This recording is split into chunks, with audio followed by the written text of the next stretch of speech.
We know that the ancient Egyptians were talented enough to build something as grand as the pyramids, but were they also smart enough to measure the speed of light? There's a theory circulating online that says exactly that. If you look at these two numbers, you'll see that they match completely. The first one is the speed of light in a vacuum measured in meters, and the second one is the latitude of the Great Pyramid of Giza. So, was it done on purpose, or is it just a coincidence? Well, happily, we can tell you that it's actually just a coincidence, not another conspiracy thingy. The Great Pyramid is just one of the many places in the world that share the same latitude. And more importantly, even if the ancient Egyptians had somehow measured the speed of light and chosen to keep it a secret from the rest of the world, they wouldn't have used meters to put it down. Meters were only defined at the end of the 18th century. The builders of the pyramids used a different unit of measure called cubits. 1 cubit is equal to 1.5 feet. Cubit was based on the length of the arm from the elbow to the tip of the middle finger, and it became popular in the ancient world. So if they wanted to impress the rest of the world and set the pyramids at a point that matched the speed of light in cubits, they would have to build their iconic constructions somewhere in Europe. And then the Danish astronomer who first measured the speed of light in 1676 would have been really upset to know that someone had done it centuries before him. So, although they were ahead of their time in many aspects, the ancient Egyptians never measured the speed of light or used longitude and latitude to map their locations. The base of the Great Pyramid of Giza might seem like a perfect square, but it's actually an 8-sided structure, not 4-sided. Each of its 4 sides has a subtle concave indentation that splits it evenly from base to tip. The official version is that a British pilot was the first to notice it in 1940 while flying over the pyramid. He took a photograph that showed shadows highlighting these indentations. Some people think these lines are only visible from above and can best be seen at dawn and dusk during the spring and autumn equinoxes. This has led to a freaky theory that the ancient Egyptians might have designed the pyramids to communicate with something looking at them from above. Now, the Great Pyramid is one of only 3 pyramids that used to have a swivel door. It weighed around 20 tons, but they could still easily open it from the inside. Its precise fit made it nearly invisible from the outside, with no visible latch or handle. There were only slight variations in the exterior stone that gave out an opening. The other 2 pyramids with similar doors belonged to Khufu's father and grandfather. The Great Pyramid also has a hidden void at least 100 feet long that was only found in 2017. We still don't know what lies within the space, what purpose it served, or if it is the only space of its kind. Researchers used the same tech to see through cathedral walls, Mayan pyramids, and even volcanoes. It depends on a natural shower of subatomic particles called muons. They pass more easily through empty space than through solid materials. So if they arrange multiple muon detectors around a structure, scientists can map out its solid and empty areas. A team of scientists placed muon detectors inside the Great Pyramid and allowed them to gather data for months. Scientists have analyzed samples of the mortar used to build the pyramids many times.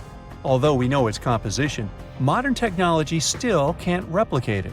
The mortar is mostly made from processed gypsum, but it wasn't used like the cement we use for bricks today. Instead, they used it to support the joints between the massive stones as they were set in place. The estimated amount they needed to construct the Great Pyramid was around 500,000 tons of mortar. The gypsum mortar is stronger than the stones themselves and has held up for thousands of years. Now, all 4 sides of the Great Pyramid are aligned with the cardinal points – north, south, east, and west. According to geologist and engineer Glenn Dash, the alignment is accurate to within 4 minutes of arc, or 1/15th of a degree. The architects managed to achieve this without modern tools like drones, blueprints, or computers. Many researchers try to explain this construction miracle. Maybe they used the pole star or the sun's shadow. Dash recently proposed a new, simpler idea. The Egyptians might have used the autumnal equinox to align the pyramids. It happens twice a year when the Earth's equator passes through the center of the sun's disk, making day and night nearly equal in length. To test his theory, Dash conducted an experiment on the 22nd of September 2016, the first day of the fall equinox.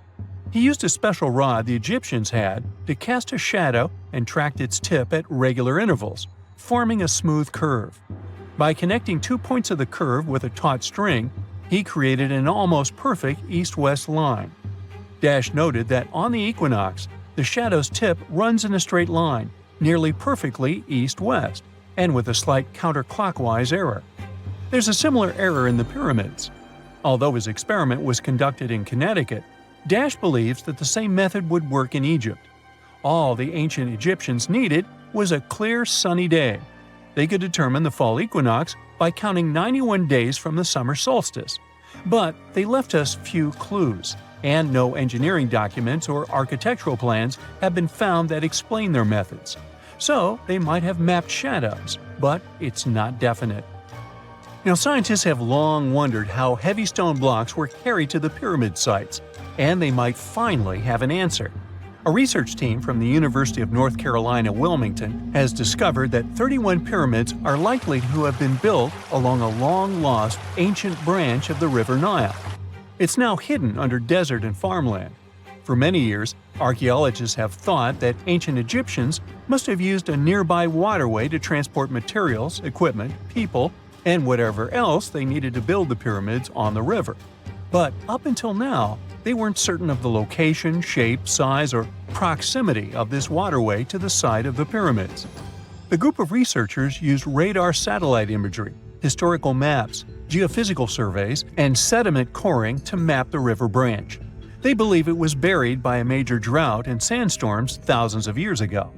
The team managed to go below the sand surface and get images of some hidden features thanks to radar technology. They found hidden rivers and ancient structures running at the foothills of where most of the ancient Egyptian pyramids lie. The discovery of this extinct river branch helps explain the high pyramid density between Giza and Lisht, in what is now an inhospitable area of the Sahara Desert. Now, Egypt isn't the only country with the most pyramids in the world. The champion's title here goes to its southern neighbor, Sudan. It has between 200 and 255 pyramids, compared to Egypt's measly 138.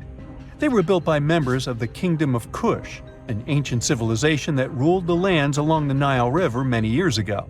They started erecting pyramids around 500 years after the Egyptians had stopped doing it. Their pyramids are much smaller than the Egyptian ones, but were built for the same purposes. Archaeologists are still working to find out how the pyramids in the Sudan were built, how long it took to complete them, and what happened to their society. In 1850, French scientist Auguste Mariette went to Egypt looking for manuscripts, but accidentally found a head of a sphinx sticking out of the dunes. He cleared the sand and figured out the Sphinx was guiding the entrance to some underground construction. Several months later, he finally entered the Serapeum of Saqqara. Inside, he found an enormous granite sarcophagi with remnants of 64 bulls. Scientists are still amazed by the tech that the ancient Egyptians used to transport those enormous boxes. The Serapeum was built around the year 3000 before the Common Era. It was an underground tomb built to honor the sacred Apis bulls of ancient Egypt. It had a long hallway, almost 500 feet long, with giant stone rooms on both sides. Some of the sarcophagi weighed as much as 50 average cars, and all of them were made with super precision with exact 90-degree angles. These sarcophagi were beautifully decorated with hieroglyphs and carvings that told stories about the lives and importance of the Apis bulls. Now, there are 24 sarcophagi left. In ancient Egypt, Apis bulls were very special animals connected to the deity Ptah. They thought the bulls carried Ptah's spirit and wisdom, helped the pharaoh, and protected the Egyptians. Priests looked for special markings on young bulls to find Apis bulls. It could be a white triangle on its forehead, which symbolized divine light, a shape on its back like a vulture's wing, and a scarab shape under its tongue, which stood for rebirth. If a bull had these signs, they believed it was chosen by Ptah and treated it like royalty. The chosen bulls lived in a special temple in Memphis, the city where they worshipped Ptah. They received the best care and offerings from visitors who wanted their blessings. When an Apis bull passed away, it was treated with great honor and mummified. When Mariette entered the Serapeum, He noticed traces of rollers on the gallery's floor and found 2 wooden horizontal winches. Each had 8 levers. Later, other explorers saw double rails. The burial chambers were lower than the hallway floor. To get the boxes into place, workers filled the chambers with sand so the sarcophagi could be rolled in straight. Then they slowly removed the sand to gently lower the boxes into perfectly cut spaces in the bedrock. A carved stone sign found in the Serapeum said it took 28 days to move just one sarcophagus and its lid into its spot during the time of Ptolemy II. The extreme precision of the sarcophagi with 90-degree angles also has an explanation. Ancient Egyptians wrote texts, or rather, papyrus, on geometry a long time ago. It shows that they knew the approximate number pi and could calculate the volume of a pyramid with its top cut off. If they could figure out complicated math like that back then, it makes sense that they could also carve perfectly flat surfaces 500 years later. All this sounds pretty legit, but some people think certain things don't add up here. The size of boxes is way larger than the size of bulls, yet they buried pharaohs in tiny coffins that barely fit their bodies. The sarcophagi are made out of granite with crazy precision, and they could have just used limestone, which would have made things way easier. The transportation of the boxes seems pretty simple, but only in theory. If one person could pull about 440 pounds, then at least 250 people would be needed to pull just one box. The tunnels in the Serapeum are really narrow, only about 2 feet wider than the boxes themselves. There's no way hundreds of people could have squeezed into those tight spaces to pull the boxes. And even if they did, how would they turn the box in the cramped corridor, lower it into its niche, and place it perfectly in the middle? Somehow, they did this 24 times, and every box is centered perfectly. Plus, the chambers were dusty, and there were no signs of soot from lamps. This means they must have worked in almost complete darkness. The real use of the boxes could also be different. A long time ago, even before the Egyptian pharaohs ruled, the local people already knew how to use fermentation. It happens when tiny organisms called yeast eat certain ingredients like starch and turn them into gas and ethanol. So someone in ancient Egypt probably put food like barley, bread, and even meat inside a giant stone box, then closed it tight with a heavy lid. These stone boxes, carved from granite, were so precisely made that they were almost completely sealed, so nothing could escape from it. As the yeast inside the box started working, it created more and more CO2 gas. It built up pressure inside the box. The granite boxes were incredibly strong. They could handle more pressure than a car tire can hold. When granite was squeezed under such pressure, its crystals produced a tiny electric charge. This effect was possible because granite contains quartz, a material that reacts to pressure this way. The process also needed meat or animal parts, possibly to help the yeast grow better. Meat contains something called oleic acid, which yeast needs to keep growing and to survive the bad effects of the ethanol it produces. As the pressure inside the box kept growing, the combination of gases and electricity made these boxes not just ancient fridges, but powerful energy systems. Over time, the pressure inside got so strong that it could push the lid open and the gas would escape with a pop.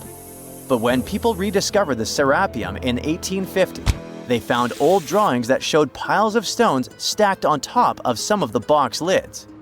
So, someone long ago probably tried to make the lids even heavier by adding extra weight to make it harder for the gas pressure to push them open. This extra weight also meant the quartz crystals in the granite could keep creating more electricity under all that pressure.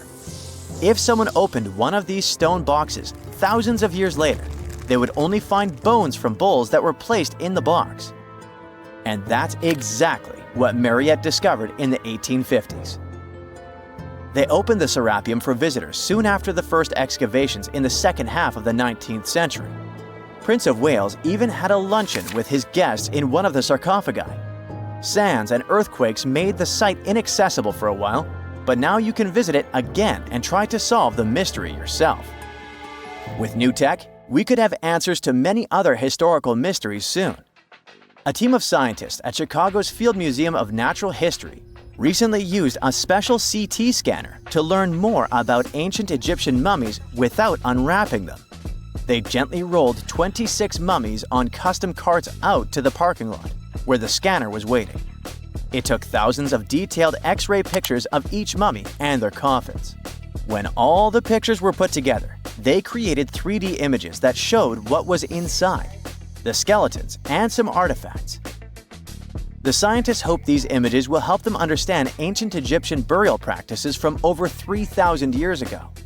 Even though the scanning process only took 4 days, it might take 3 years to study all the data. But scientists were able to learn some personal details about the mummies. One of the most popular mummified individuals at the museum, Lady Chineta, was a woman who lived in ancient Egypt about 3,000 years ago. It looks like she passed away in her late 30s or early 40s. To make sure her body looked complete for the afterlife, embalmers put stuffing in her neck to keep it from collapsing. They also placed artificial eyes in her sockets, so she would have eyes in the next world. She was wrapped in fancy linen and placed in a beautifully decorated coffin. The scans revealed that it had been carefully crafted with a slit at the back, which embalmers used to fit the body. There were also some artistic details on the surface, like markings for her knees. It looks like her burial was on the scale of a high-end luxury car. When you hear the word mummy, you might get a chill down your spine. That's because most of us associate this word with those creepy characters we've seen in some scary movies. But in reality, mummies have helped us understand a lot about ancient civilizations, their rulers, and about how people used to deal with losing their loved ones. The people most famous worldwide for their mummies are the ancient Egyptians. They believed that some sort of existence after passing away was possible, if certain conditions were met. That's why they insisted on preserving the human body through the process of mummification and placing the mummy in a furnished tomb, kind of like giving it a fully functioning apartment of its own. Why did they believe in this? Well, because they were deeply connected to their natural environment for the most part. They saw the natural cycles around them, like how the sun rose every day, followed by the moon, or how new life was always sprouting from plants, even after they had wilted away. They also believed that the powerful spirit Osiris, who represented the cycle of passing away and resurrection, played a role in this process. To prepare for the afterlife, the ancient Egyptians followed certain rituals, like mummification, which involved using materials like honey, resins, and incense to preserve the body. There's no other mummy more popular than that of King Tut. He was a young pharaoh who ruled over 3,000 years ago in Egypt. The problem with discovering ancient royal tombs is that most of such burial sites were previously robbed. People knew ancient rulers had been left with many valuable belongings, so those locations became vulnerable to thieves. When King Tut's tomb was opened in 1922, people were excited because it had not been robbed, like many other previously discovered royal tombs. That's how well hidden it was. Inside, his mummy was encapsulated in a total of 3 coffins, including one made of gold. The objects found in his tomb showed us what ancient Egypt was like, and studying his mummy also helped us learn about the culture and practices popular at the time when he passed away. We also learned about his family by looking at his DNA. Scientists were able to discover that he had had a disease called malaria and a problem with his foot that might have made it hard for him to walk. Ramses II was another pharaoh in Egypt who ruled for 68 years, which was quite a lot back in the day. He was known for his expansion campaigns and building projects. Many objects from his time as a ruler still exist today, including a large statue of him. Ramses II was about 6 feet tall and lived to be about 90 years old. After looking at his mummy, scientists concluded that he may have had a medical condition that affected his spine. Now, remember those thieves I mentioned before? They are probably the reason why Ramses II ended up in a plain coffin in a secret collection of royal mummies at Deir al-Bahari. which was rediscovered in 1881. Thankfully, archaeologists were able to identify him because his journeys had been recorded on his wrappings. The process was really tedious too. In fact, in ancient Egypt, the mummification process could take a staggering 70 days to complete. A special person would say a very specific speech while delicately handling the body and drying it out using a type of salt called natron. They also used linen and resin to make the body look more lifelike and to wrap it in cloth. The tomb was equally as important for ancient Egyptians. The walls of King Tut's tomb, for example, were adorned with intricate artwork that depicted his journey to the afterlife, from his burial procession to his passage through the underworld. The ancient Egyptians believed that everyone made this journey after passing away, and they filled their tombs with items and paintings to help the person in their spiritual travels. Additionally, the walls of the tomb were decorated with spells from a special book, which contained a collection of poems that the Egyptians believed would help people reach the afterlife. And speaking of how important this journey was, people also placed food in these ancient tombs. In King Tut's tomb, archaeologists discovered 36 jars of vintage beverages and 8 baskets of fruit, which were believed to be left there to help him in his journey to the afterlife. The Egyptians believed that traveling to the afterlife took a really long time, so they left a lot of supplies, such as food and water, to sustain their loved ones. Pharaohs also generally had numerous luxurious garments and beautiful jewelry in their tombs to ensure that they would have a fashionable journey. These items included various types of linen clothing, such as tunics, scarves, gloves, and headdresses, as well as a lot of gold jewelry with precious stones, like bracelets, buckles, pendants, necklaces, rings, and even precious depictions of insects for protection. Some were also deposited with fans made from ivory and ostrich feathers to keep them cool in the afterlife. Some ancient rulers were even placed in their forever apartments along with boats. For example, Pharaoh Khufu built the Great Pyramid at Giza as his tomb, and a large ship was found inside. King Tut, however, was buried with multiple boat paddles, but no actual boat. Instead, he had 3 chariots and numerous walking sticks made of precious materials, perhaps indicating he'd rather travel to the beyond by land, not by water. Amongst the most interesting objects found near ancient mummies are bottles of oils and perfumes. If rulers were supposed to be fashionable, why not smell nice too, right? Also, some of them had some ancient kinds of board games, most of them made out of precious materials like gold or ivory. One of those games was called Senet. It was very popular amongst the ancient Egyptians and very similar to modern-day chess. The ancient Egyptians may have the most famous mummies out there, but they weren't the first to invent the procedure. In fact, it all started in South America with an ancient civilization named the Chinchorro. As far as we know today, these people were the first to mummify their loved ones that had passed away. They did it somewhere around 2,000 years before the Egyptians started their own rituals.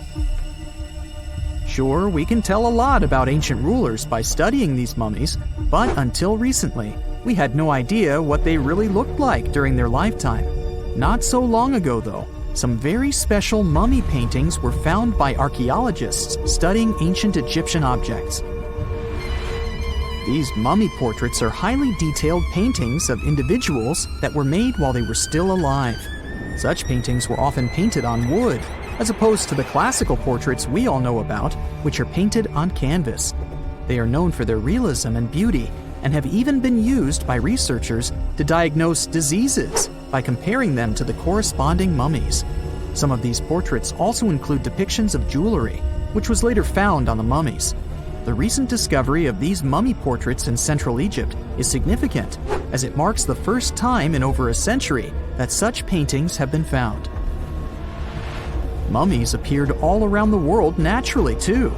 Mummification can occur without people intervening because of natural conditions, like extremely cold or hot environments, places with a lack of oxygen, or accidental exposure to chemicals that preserve the body. These conditions don't allow bacteria to grow, resulting in the body remaining more or less intact. famous Otzi was one of these mummies. We know today he was a man who lived around 5,000 years ago in Europe. But upon his discovery in the Alps in 1991, Austrian authorities initially believed that he was a modern mountaineer because of how well preserved the body was. However, after the Iceman was removed from the glacier, it was determined that he was actually from the Copper Age. Wow! Scientists have found a lost city beneath Egypt's pyramids. And it's incredibly large, bigger than the biggest target you can imagine. Underground chambers, passageways, and vertical structures. Scientists have no idea what purposes they serve. But let's start from the very beginning. Italian and Scottish scientists studying the Pyramid of Khafra discovered something that looked like secret tunnels under 3 pyramids. This find might change what we know about ancient Egypt. The expedition, called the Khafra Project, was led by Corrado Malunga from Pisa, Italy, and Filippo Biondi from the University of Strathclyde, Scotland. Their mission was to focus on exploring Khafra's pyramid, the second largest on the Giza Plateau. Scientists uncovered a massive structure beneath the Pyramid of Khafra. Could it be an ancient Egyptian underground city? The experts analyzed the data they had and came to the conclusion that 8 large vertical structures could be hiding beneath, possibly wells or shafts. They extend a staggering 6,500 feet across. Imagine placing 2.5 Burj Khalifas on the ground, one after another, and you get the sheer size of this find. These shafts also plunge nearly 2,000 feet underground. Some of the deepest underground stations in the world are located at a mere 380 feet underground or so. These cylindrical shafts are surrounded by spiral paths. Picture some old Gothic castle. They're connected to 2 giant, weirdly shaped chambers. Are those cubes? Or possibly bowls? Each of these chambers is likely more than 260 feet across. Now, even though we know about the structures now, no one has figured out their original purpose yet. Want to hear something even more shocking? Okay then. The team is almost sure that similar access points can be found under all 3 pyramids. In other words, all of them might be linked by a hidden system of underground tunnels, chambers, and passages.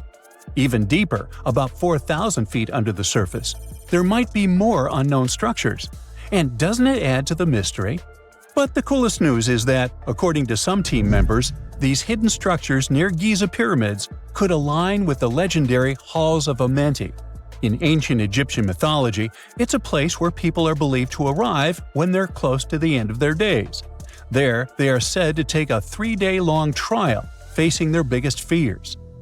Now, how did scientists even discover these hidden spaces? To uncover them, researchers used 2 satellites positioned 420 miles above Earth. They sent radar signals to the Giza Plateau, and these signals generated detailed images, which were later compiled into a 3D model of the underground layout, including the newly detected shafts. Then, using synthetic aperture radar or SAR technology, which is a type of radar that can penetrate through stone, the team also spotted 5 small room-like structures hidden deep within the pyramid. One of these chambers contained a sarcophagus, which was once thought to be the tomb of Pharaoh Khafra. But now, scientists believe this was a mistake. The true burial site is likely to be elsewhere. In any case, these 5 hidden rooms were completely unknown before the scans. They seem to be arranged in the center of the pyramid and are linked to underground pathways leading somewhere below the structure. There's an opinion that these tunnels could lead to more hidden chambers and wells. Some of them might be around 4,500 years old. Wow! What if they help us solve ancient civilization mysteries? Preliminary data suggests that all this underground space can be much more than a few empty chambers. There might be many more hidden structures near the Giza pyramids. How come? Well, the thing is, the structure appears to include hollowed-out sections with spiral pathways leading even deeper underground. Refining the images hinting at this could reveal an extensive subterranean network. It might be a whole city hidden under the surface. Now, despite the excitement surrounding these findings, there are also a lot of people who don't believe in the existence of the underground city. They're skeptical about the archaeological discovery in Egypt due to the lack of peer-reviewed verification. That's why several archaeologists and radar experts have challenged the validity of the claims. They've explained that the technology used to make the discovery may not be advanced enough to produce such detailed underground imagery. According to them, the 5 smaller chambers found near the surface could be natural formations, since the area had had sacred significance long before the construction of the pyramids. Some experts have even dismissed the use of radar methods in this context altogether. They call these methods scientifically unproven and question their accuracy. The discovery has also reignited discussions about ancient Egyptian myths and the possibility of hidden texts lying somewhere beneath the Giza pyramids.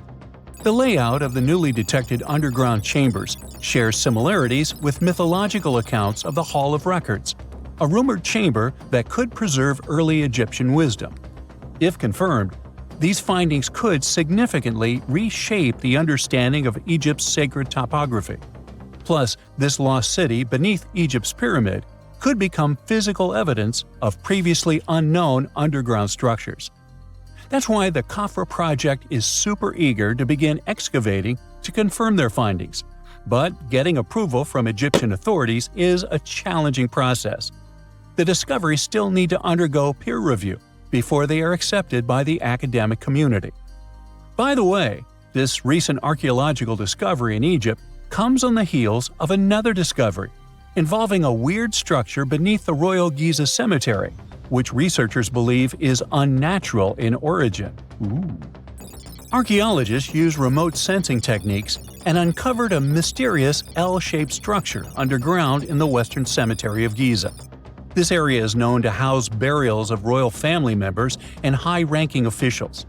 Many of the tombs in the cemetery have above-ground mastabas, rectangular stone or mud brick structures with flat roofs. But there is an area in the center of the cemetery where there are no above-ground structures. To investigate this unexplored region, the team used electrical resistive tomography and ground-penetrating radar. ERT works by sending electrical currents into the ground and measuring the resistance to detect remains. As for GPR, it sends radar into the ground and maps the structures based on the radar's return. The team found an anomaly about 6.5 feet beneath the surface. It appeared to be an L-shaped structure measuring at least 33 feet in length. The readings suggested that the structure had been backfilled with sand after its construction. This made the team hypothesize that it could be a mix of sand and gravel, or possibly an air void. This anomaly was classified as a highly resistive structure, which meant it didn't occur naturally. Motoyuki Sato, the study's lead author and professor at Tohoku University in Japan, claims that the structure is not a natural formation due to its sharp shape. Another weird thing about ancient Egyptian pyramids is that historians have long believed that they were built primarily for royals and high-status individuals who had the wealth and power to create such massive structures. However, new research from the archaeological site of Tombos in modern-day Sudan challenges this assumption. The thing is, Tombos' pyramid may have served as burial sites for low-status workers as well as elites.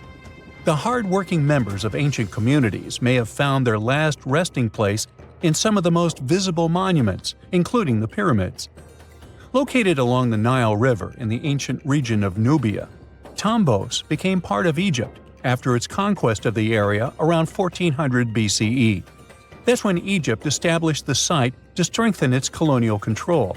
Workers at Tombos built pyramids, but those were much more modest than the famous pyramids of Giza. The research team reanalyzed 110 human skeletons from Tombos, originally studied in 2012. In particular, they examined the entheses, the areas where tendons and ligaments attach to bones. Such an analysis can give us insights into the amount of physical labor a person performed. When someone does hard labor, their bones often develop distinct crests and ridges at these attachment points due to the stress on the tendons and ligaments. And while some skeletons showed little change in their entheses, suggesting they belonged to individuals from the upper classes, others showed more serious changes. It means they belong to lower-class workers. This finding can totally challenge our earlier understanding of pyramid burials, especially the idea that only elites were buried in the pyramids. because the pyramids themselves were designed for the elite. This recent research may prove that lower-class workers may have found their final resting place in these monumental structures too. Whenever you hear about ancient ruins, you almost never picture them being suspended somewhere, or just randomly hanging on the branch of a tree, right? In fact, for most of the ancient artifacts we have exposed in museums all over the world, archaeologists did quite an impressive amount of digging. You see, buildings have this funny way of fading away over time if not properly taken care of. Sometimes we need to reuse some building materials, so an older construction may be sacrificed in the process. Other times houses are abandoned, and once they are exposed to the elements on the surface, like rain or sunlight, they don't really stand a chance. Some just simply crumble away due to good old erosion. So the only way a piece of architecture can survive the test of time is if it's somehow gotten buried deep down. Now, how did they end up buried in the first place? Well, it's quite the comedy of errors. Ancient cities had a habit of gradually raising their ground level like a kid adding toppings to their ice cream sundae. You see, these settlements were always busy collecting food and building materials to keep up with their ever-growing population. But hey, who has time to deal with waste and rubbish? It wasn't exactly high on their to-do list back in the day. So when it came to building new houses, ancient civilizations found it much easier to save their sweat and tears by piling up the rubble and constructing right on top. But that's not all. Rivers would also occasionally flood and deposit a layer of sediment on the city floors, further encapsulating those ancient constructions. And in those dry regions like the desert, where the wind likes to show off its sand and dust dance moves, you can bet it was a constant struggle to keep the establishments clean. One hilarious example is the Sphinx, which had its head buried in sand until a group of archaeologists unearthed it in 1817. Some ancient towns eventually got covered up because they were completely abandoned. With less human activity to control their expansion, plant seeds couldn't resist the opportunity and sprouted all over the place. They gobbled up carbon dioxide from the air and grew, adding more and more bulk to the ground. Those cheeky roots even decided to stabilize the soil made from decaying plant matter, creating layers upon layers of earthy goodness. It's like the ultimate DIY project Mother Nature embarked on, with plants as her loyal helpers. The act of digging into the secrets of ancient civilizations is not just about unearthing a lost world. It's also an epic quest to reveal the hidden treasures beneath layers of history. But how do archaeologists know where to dig in the first place? If everything is covered in layers upon layers of sediments, debris, and plant roots, they must have some sort of system they rely on before embarking on a new project, right? For starters, they're not always the ones suggesting an archaeological dig in a certain location. Let me explain. Let's say you're a contractor and you want to build a new fancy apartment complex in your city. Some local legislations have certain requirements before your project can start, though. For instance, before anyone starts building on a piece of land, they might need to bring in specialists to check the soil. These clever folks can be archaeologists, geologists, or paleontologists, and they need to keep an eye on things during development. If any artifacts or ecofacts, fancy word for organic remnants, are discovered, these experts swoop in to excavate and study them. But what about sites that have nothing to do with bulldozers and yellow hats? Archaeologists have more than one trick up their sleeves when it comes to locating ancient hotspots. They dive deep into historic records with a healthy dose of detective work. By sniffing out old documents and maps, they can piece together the puzzle of human activity in a specific area. If a site has been visited before, it's even better. Finding records of past excavations or historical accounts can give archaeologists lots of information on where to continue their treasure hunt. Before archaeologists start swinging their shovels, they engage in a bit of a visual scan mission. Armed with a grid system, they'll stroll around the site, keeping their eyes peeled for any artifacts that might be hiding just beneath the Earth's upper layer. From groundstone tools to historic glass and even ancient garbage dumps, yes, they're also valuable. These keen-eyed explorers can spot signs of human activity faster than most people. If they stumble upon midden soil, fancy term for a garbage dump, they know for sure that humans once called this place home. Archaeologists don't just rely on their trusty shovels, though. They have an arsenal of gadgets to aid in their search for hidden wonders. Geophysical tools are like their secret weapons. Take the resistivity meter, for example. This clever contraption measures the electrical component of the soil and any buried features or artifacts. A buried wall, for instance, will create a different resistivity reading than the surrounding soil. Magnetometers and ground-penetrating radar work in similar ways, showcasing potential hints of ancient treasures in the soil. And who could forget our trusty old friend, the GPS? It helps archaeologists map out precise locations, like a high-tech treasure map, leading them straight to their pot of gold. Care to virtually visit some of the most important archaeological sites in the world? Well, follow me. In the United Kingdom, for instance, you'll find this interesting place called Stonehenge. It's one of many henges scattered around, but this one really takes the cake. Picture this: massive ancient stones standing tall and proud, arranged in a funky outer ring and an inner horseshoe, with some smaller stones thrown in for good measure. And guess what? These amazing stones have been around for over 5,000 years. Talk about a serious case of rock-solid longevity. Now, here's where it gets interesting. According to local folklore, the legendary wizard Merlin whipped out his magic wand and poof! He teleported these massive stones all the way from Ireland. Apparently, some giants had assembled them there, but Merlin decided they would look much better at their new location. Others think it's just the ruined remains of an old Roman spiritual edifice. These amazing structures were built by our Bronze Age ancestors. With their simple tools and limited tech, they managed to create this monumental masterpiece. Impressive, right? Unfortunately, there's still so much we don't know about this area. Stonehenge's initial purpose remains a mystery to this day. Sure, there are lots of theories, but scientists have yet to agree on the subject. However, we do know that it's perfectly aligned to catch the sunrise during the summer and winter solstices. The ancient city of Pompeii is an equally amazing archaeological site. Picture this: Mount Vesuvius, a notorious troublemaker, decided to throw a volcanic tantrum and completely covered this ancient Roman city. It turned it into a time capsule, located outside present-day Naples in Italy. Fast forward to the year 1748, when a bunch of adventurous explorers stumbled upon Pompeii. Lo and behold, they discovered a treasure trove of well-preserved goodies: streets, houses, food. Probably a bit stale by then. Blingy jewelry, fancy sculptures, colorful frescoes, everyday household items, and even animal and human remains. It was like an epic archaeological party. From the looks of it, Pompeii had it all.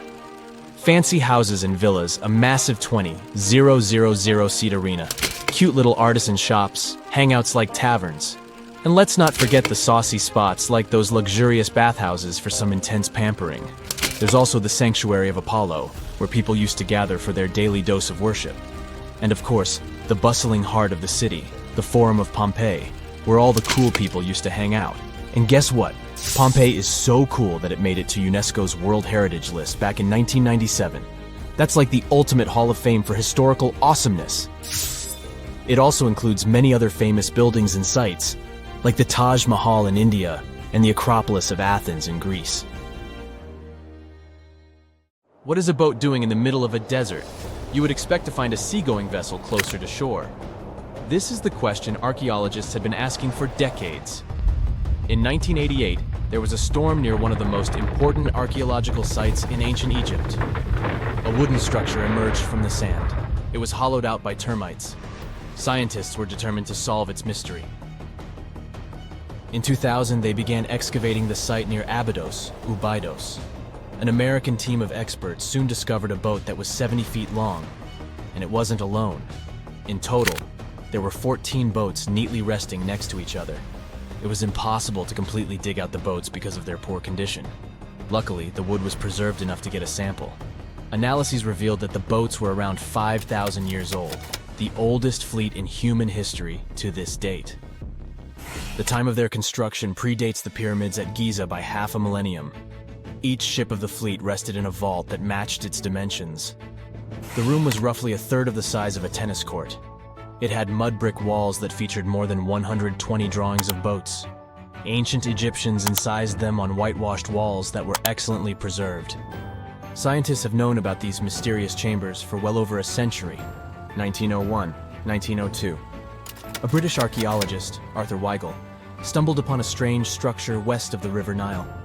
His team caught a glimpse of the interior walls. Sadly, a section of the roof collapsed, so they had to call off further exploration. Researchers abandoned the site, but its location remained on the maps. The boat's position first led scientists to think that they rested on a bank of the mighty Nile. But there was a problem with this theory. Today, the river flows almost 7 miles west of Abydos. Further studies of the surrounding terrain showed the Nile didn't change its course throughout history. Also, if the boats floated near a dock, they would be in unstable positions. The 14 vessels at Abydos were perfectly parallel to each other. There was only one conclusion possible. Someone had deliberately placed them like that. They must have gone through a lot of effort. Each boat had enough room for up to 30 rowers. These vessels could really float. They weren't models, but scholars still don't know if they actually sailed any body of water in ancient Egypt. This doesn't diminish the importance of the find. Previously, archaeologists found only small-scale models. In King Tut's tomb alone, there were 35 boat models. For a long time, these figurines were the only clues as to how ancient Egyptian vessels looked like. The boat's design confirms that they were the real deal. They are the earliest surviving examples of something called built boats. Ancient people constructed primitive vessels by hollowing out large tree trunks. The alternative was reed that was tied together to form a raft. The boats at Abydos had planks tied together. This was a major breakthrough in shipbuilding. During their lifetime, the boats must have seemed impressive. Timber was a valuable commodity at the time. There was no wood in the desert. Cedar had to be imported from Lebanon. The only person who could afford such luxury was the pharaoh. Studying the area around the ancient fleet provided more answers. Scientists discovered a mud brick structure where Egyptians worshipped the pharaoh. Its approximate date of construction matches that of the wooden boats. The same bricks out of which this building was made were used to encase the fleet. At the time of their construction, the rooms they were stored in had a ceiling. That's the section that archaeologists stumbled upon in the early 20th century. Just like mummies and coffins, these marvelous ships rested inside splendid vaults. The exterior of these rooms was also impressive. The outer walls originally had a plaster of white limestone. It reflected sunlight. In the desert sun, the structure housing the boats must have shone from miles away. Ancient Egyptian builders used the same technique to cover the pyramids 500 years later. Today, their surface looks jagged, but it wasn't always like this. When they were constructed, the pyramids had a top layer of fine white limestone. Their surface was smooth and it gleamed in the sunlight. Instead of stairs, the outer layer of the pyramids was more of a sleek ramp. Archaeologists were left with one final question. Which pharaoh owned the fleet? The answer lay just a mile from the site. This is where the tomb of a pharaoh from the 5th dynasty rested, King Senwosret III. Its time and style of construction matched the ones of the chambers with boats. The very end of his rule might explain how the boats ended up in the middle of the desert. The pharaoh probably passed away in northern Egypt. Then his body was transported down the Nile to Abydos in a marvelous procession of decorated boats. The vessels were later lowered to chambers near the final resting place of their owner. This had a symbolic meaning. In the ancient Egyptians' belief system, ships played a key role. Their supreme deity was Ra. He traveled through the sky during the day in the form of the sun. At nighttime, he sailed through the netherworld in a solar boat. The pharaoh identified himself with Ra. That's why he needed boats in the afterlife. That was the only way to regenerate himself. Just as the sun rises every day above the horizon. This belief existed for thousands of years. The more famous Pharaoh Khufu also had a ship. Scientists found it in 1954 next to his pyramid at Giza. It is some 4 centuries younger than the fleet at Abydos. But Khufu's ship was almost 2 times longer.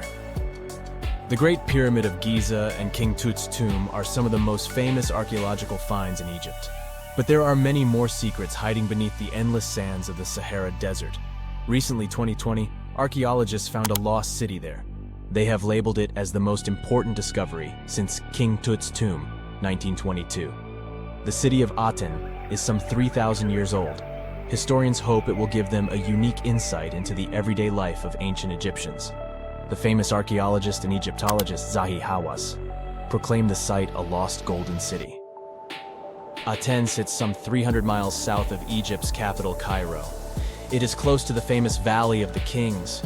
Archaeologists first found sections of mud brick walls that spread out in all directions. They discovered complete rooms with tools of everyday life inside.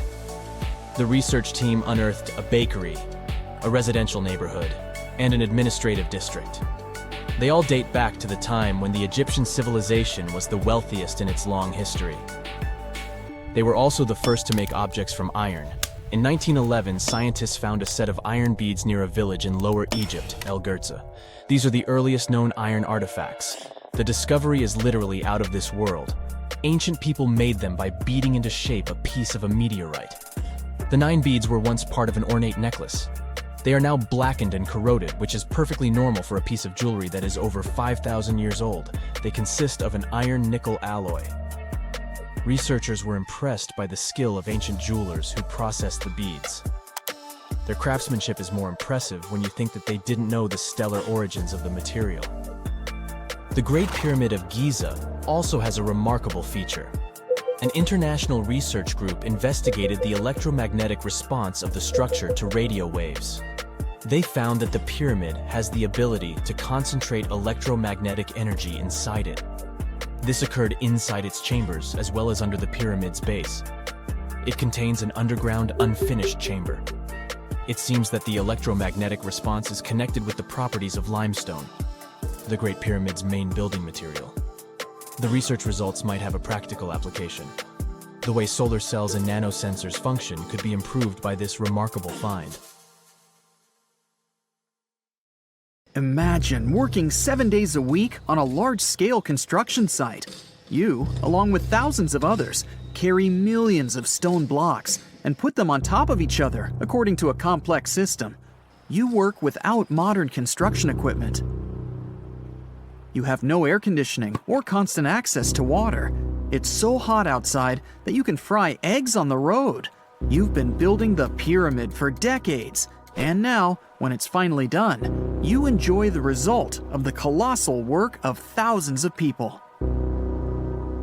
You're looking at a giant cultural monument of global value that will freeze in time and amaze people for tens of thousands of years. A few thousand years have passed. People in the 21st century see the pyramids and are like, wow, I can't believe humans have built this.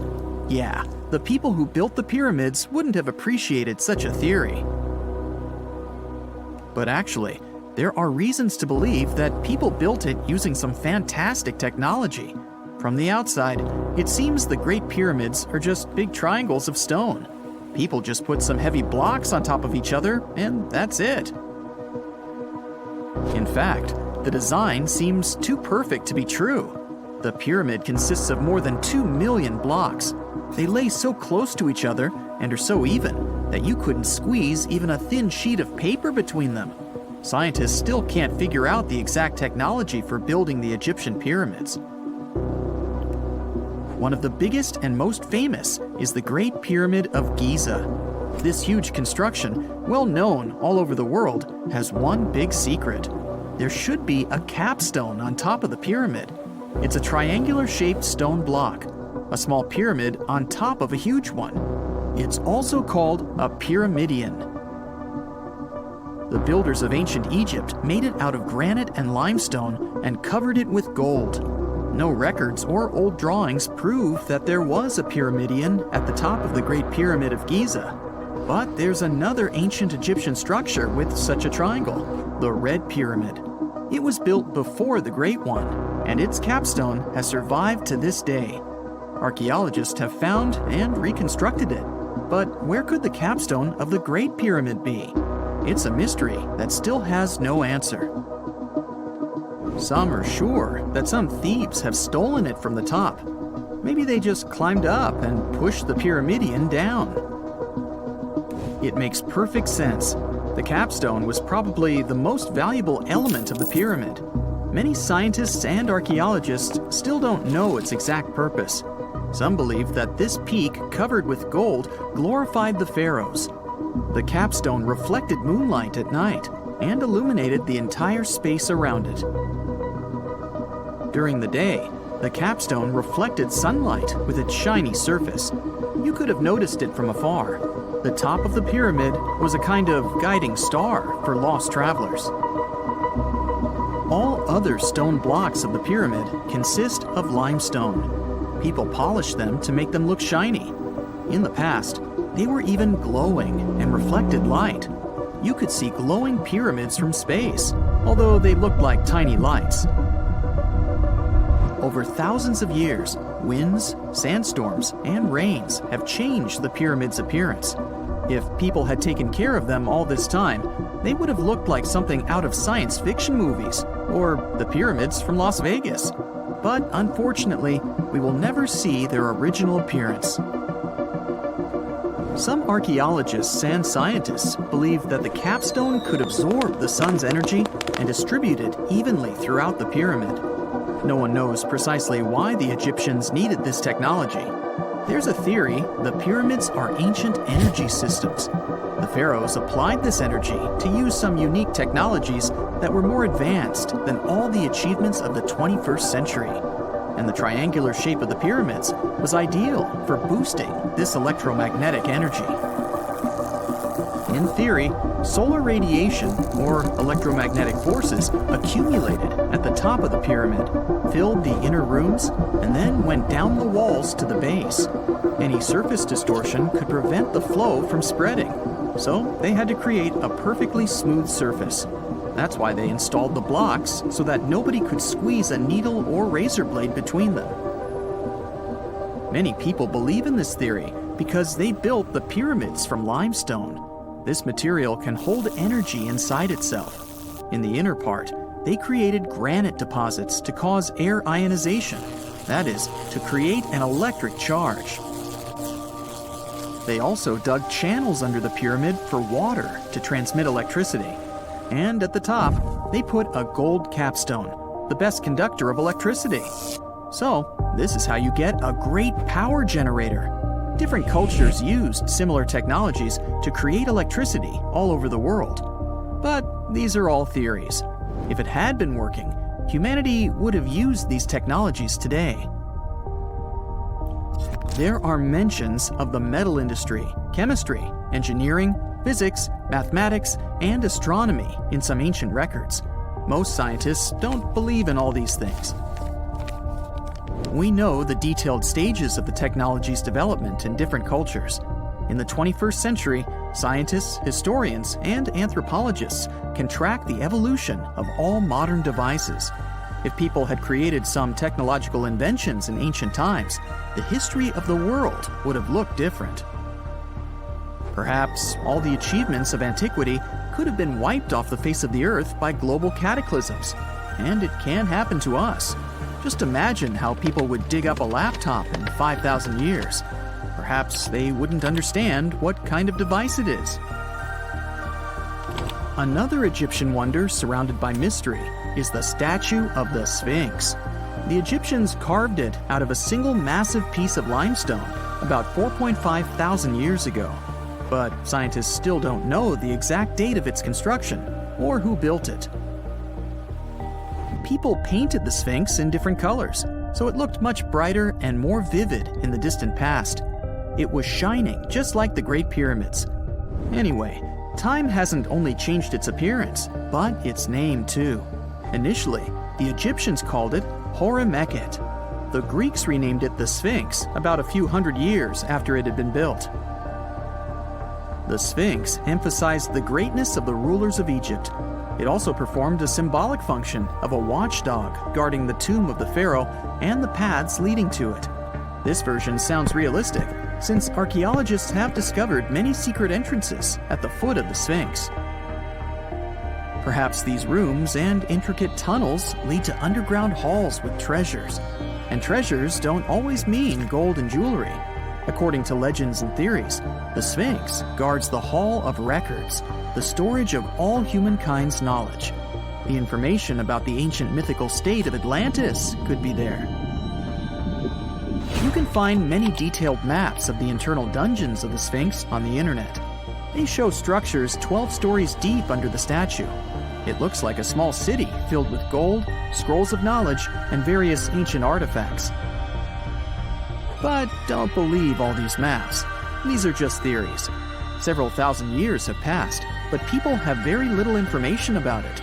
Archaeologists know that there are still many strange and exciting things about the Sphinx that are still undiscovered.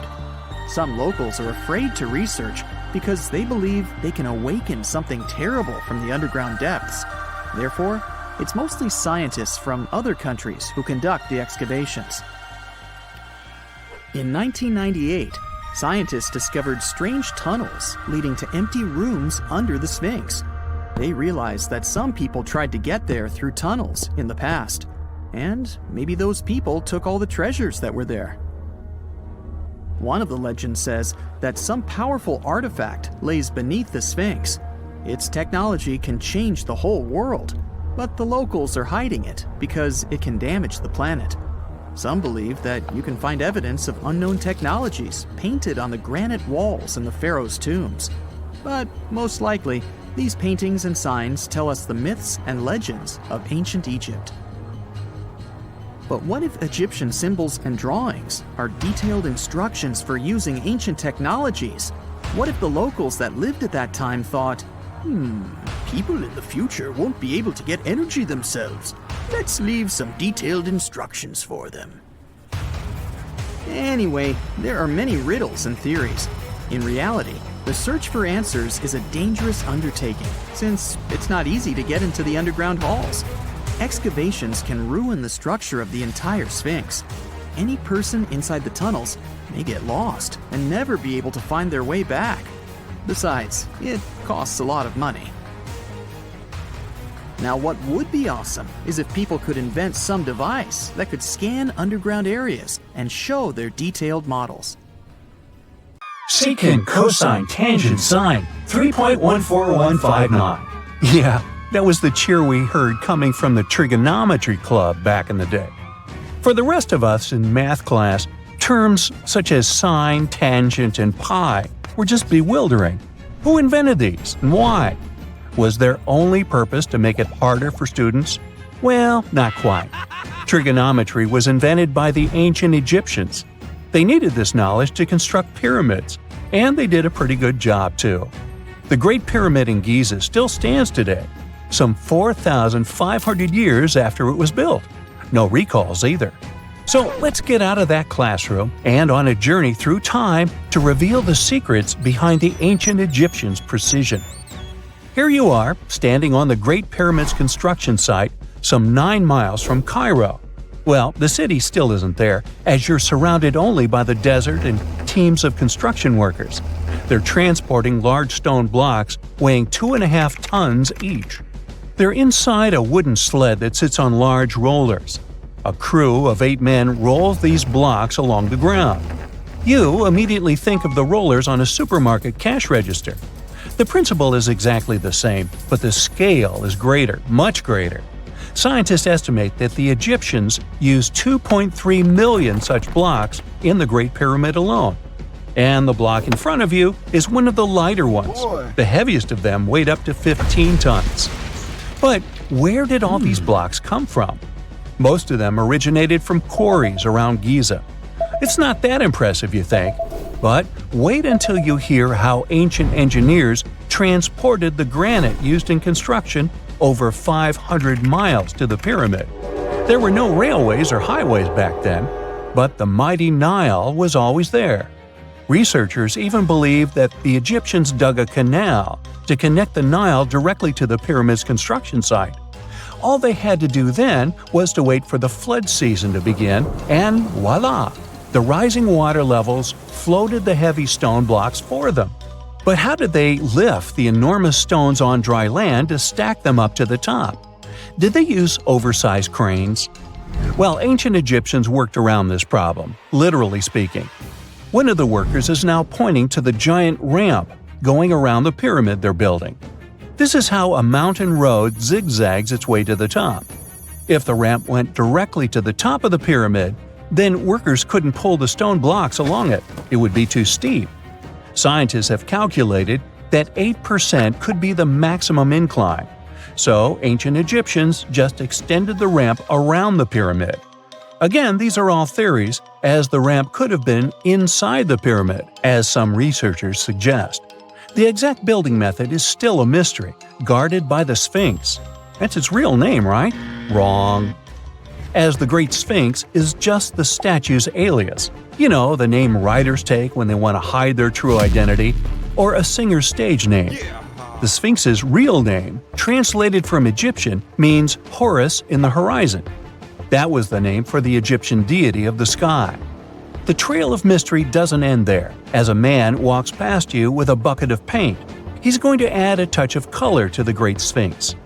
Researchers found specks of this red color next to its ear.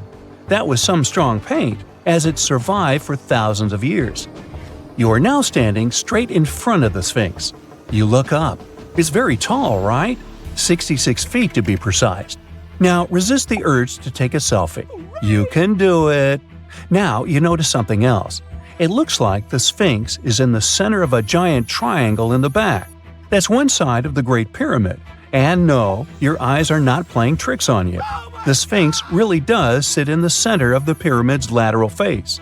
Here's where math comes in handy. A pyramid has 4 sides, called lateral faces. There's also a 5th face, the base, but that's not visible. It's, wait for it, face down. The Sphinx has one last mystery to reveal: its age. Scientists agree that Pharaoh Khafre built the Sphinx. He ruled after his father, who had built a great pyramid nearby. So both structures were finished around the same time. Let's talk about numbers again. You've heard of Cleopatra, the Egyptian princess described as a woman of great beauty. Hello? She saw the pyramids, but she lived closer to the time of the first iPhone than the time of the people who built the pyramids. Fascinating, right? You can see thousands of people around you. They're working hard to build the pharaoh's tomb. But how many of them are there exactly? One Greek philosopher estimated there were as many as 100,000 workers. Seems like an okay number for such an enormous structure, but it can't be true. Science simply can't back up this number. Egyptologists put the total number of workers at 30,000. And yes, Indiana Jones was one of them, at least on the big screen, but he showed up late. Egyptologists know a lot about the pyramids, but not everything. Not because they don't want to, but because they haven't yet dug up enough evidence. They can only guess how the building process went. First, engineers would arrive to choose the right spot and do the necessary measurements. That's why they needed all that complicated math. Then, it's time for sourcing the material, the large stone blocks I mentioned earlier. When boats deliver them to the site of the future pyramid, workers can finally do their thing. They operated in smaller groups, but there were at least 2,000 of them chiseling and carving away at any given time. Sounds like a typical construction site today? Well, that's because it is, just thousands of years ago. It's amazing what ancient Egyptians were able to achieve with just copper and stone tools. The pyramid is now complete in front of you. But is it the same pyramid we see today? Why is this structure shining bright in the desert sun? Isn't it supposed to be a dusty yellow color? Well, no. Human activity and the elements have completely stripped the outer layer of stones over time. Expert craftspeople polished these blocks using nothing but stone and sand. The end result was a smooth and shiny rock. On the day it was completed, the Great Pyramid of Giza was a perfect triangle of light. Its polished sides acted like giant mirrors, reflecting the powerful Egyptian sun. This is the point where you should put your glasses on, and that shiny thing you see at the pyramid's very top is actually gold. The capstone at the top of the pyramid is called a pyramidion. It was covered in sheets of gold. As you can guess, these were the first stones to disappear. Let's make another stop before we get you back to your classroom. We travel to the British Isles, and no, Stonehenge isn't our destination. It is Newgrange in County Meath.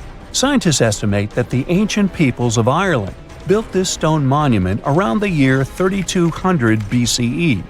This makes it older than both Stonehenge and the Great Pyramid in Giza. The function of the circular mound in Newgrange is the same as the one of the Great Pyramid and equally mysterious. The estimated amount of loose stone present in the valley is over 220,000 tons. And it's not just randomly thrown on a pile. The order in which the stones are set makes the structure water-resistant. That would explain how Newgrange had survived for so long. Kinda makes you want to splash out the cash for that waterproof phone case, huh? Well, you're back in your school desk, but today's math lecture is the last thing on your mind. You're thinking about how great the Egyptian pyramids are, and if we have something similar today. It turns out modern engineers are just as impressed with the Great Pyramid as you are. There's a glass pyramid sitting in the main courtyard of the famous Louvre Museum in Paris. The panorama of San Francisco wouldn't be complete without the 48-story Transamerica Pyramid. But Las Vegas went the furthest. There we find the Luxor Hotel. It's so big that it's the third largest pyramid on the planet. And guess what's in front of it? Yup, a replica of the Sphinx. It's 110 feet tall, 2 stories higher than the one in Giza. Yeah, everything's bigger in Vegas. Egyptian archaeologists made an extraordinary discovery near Cairo just recently. Drumroll, please. The most ancient and most complete mummy yet discovered in the country. Yes, they were keeping it under wraps. The 4,300-year-old mummy was found in a group of tombs close to the Step Pyramid of Djoser, dating back to the Egyptian Old Kingdom. It was covered in layers of gold. The team also found several other tombs, including one belonging to an ancient Egyptian official and another belonging to a secret keeper who had the power to perform special ceremonies. Another interesting tomb was that of a writer, which featured the largest statues ever found in the area. This vast burial site is also home to more than a dozen pyramids and resting grounds. Probably one of the most famous mummies in the world is that of Hatshepsut. She ruled Egypt like a boss for around 20 years, building all sorts of impressive buildings and creating new trade routes. But when archaeologist Howard Carter found her tomb in the Valley of the Kings, her sarcophagus was empty. However, Carter did find 2 coffins in another tomb, one of which belonged to Hatshepsut's wet nurse and the other to an unknown woman. In 2006, a team of specialists decided to investigate whether that mysterious lady was the queen herself. They found a molar tooth in a wooden box with Hatshepsut's name on it, and when they compared it to a gap in the mummy's mouth, it was a perfect match. Ramses II was a pretty impressive ruler, but it was his mummy that eventually made history. Now, we don't hear too much about his daddy. Okay, I'll stop. Ramses is considered to be the most powerful pharaoh in all of Egypt, as he reigned for a whopping 6 decades. He also lived to be over 90 years old. Now that's pretty amazing, considering the time he lived in. Ramses II supposedly had over 100 offspring too. Talk about a big family. When he passed away, his body was originally buried in the Valley of the Kings, but some sneaky guys tried to rob his tomb of all his treasures. Officials back in the day weren't having any of that though, so they moved his body to a secret location to keep it safe. Fast forward to the 1800s, and Ramses II's mummy was discovered along with a bunch of other rulers and important officials. But it wasn't in the best condition, so archaeologists flew it to Paris to get it, pampered. Problem was, he couldn't just be transported into another country. The only solution available was to give Ramses II his own passport. His occupation was listed as king, and the document even featured his photo. Most mummies aren't necessarily known for having the most hydrated skin. But that of an ancient woman, also known as Lady Di, proves otherwise. No, not that Lady Di.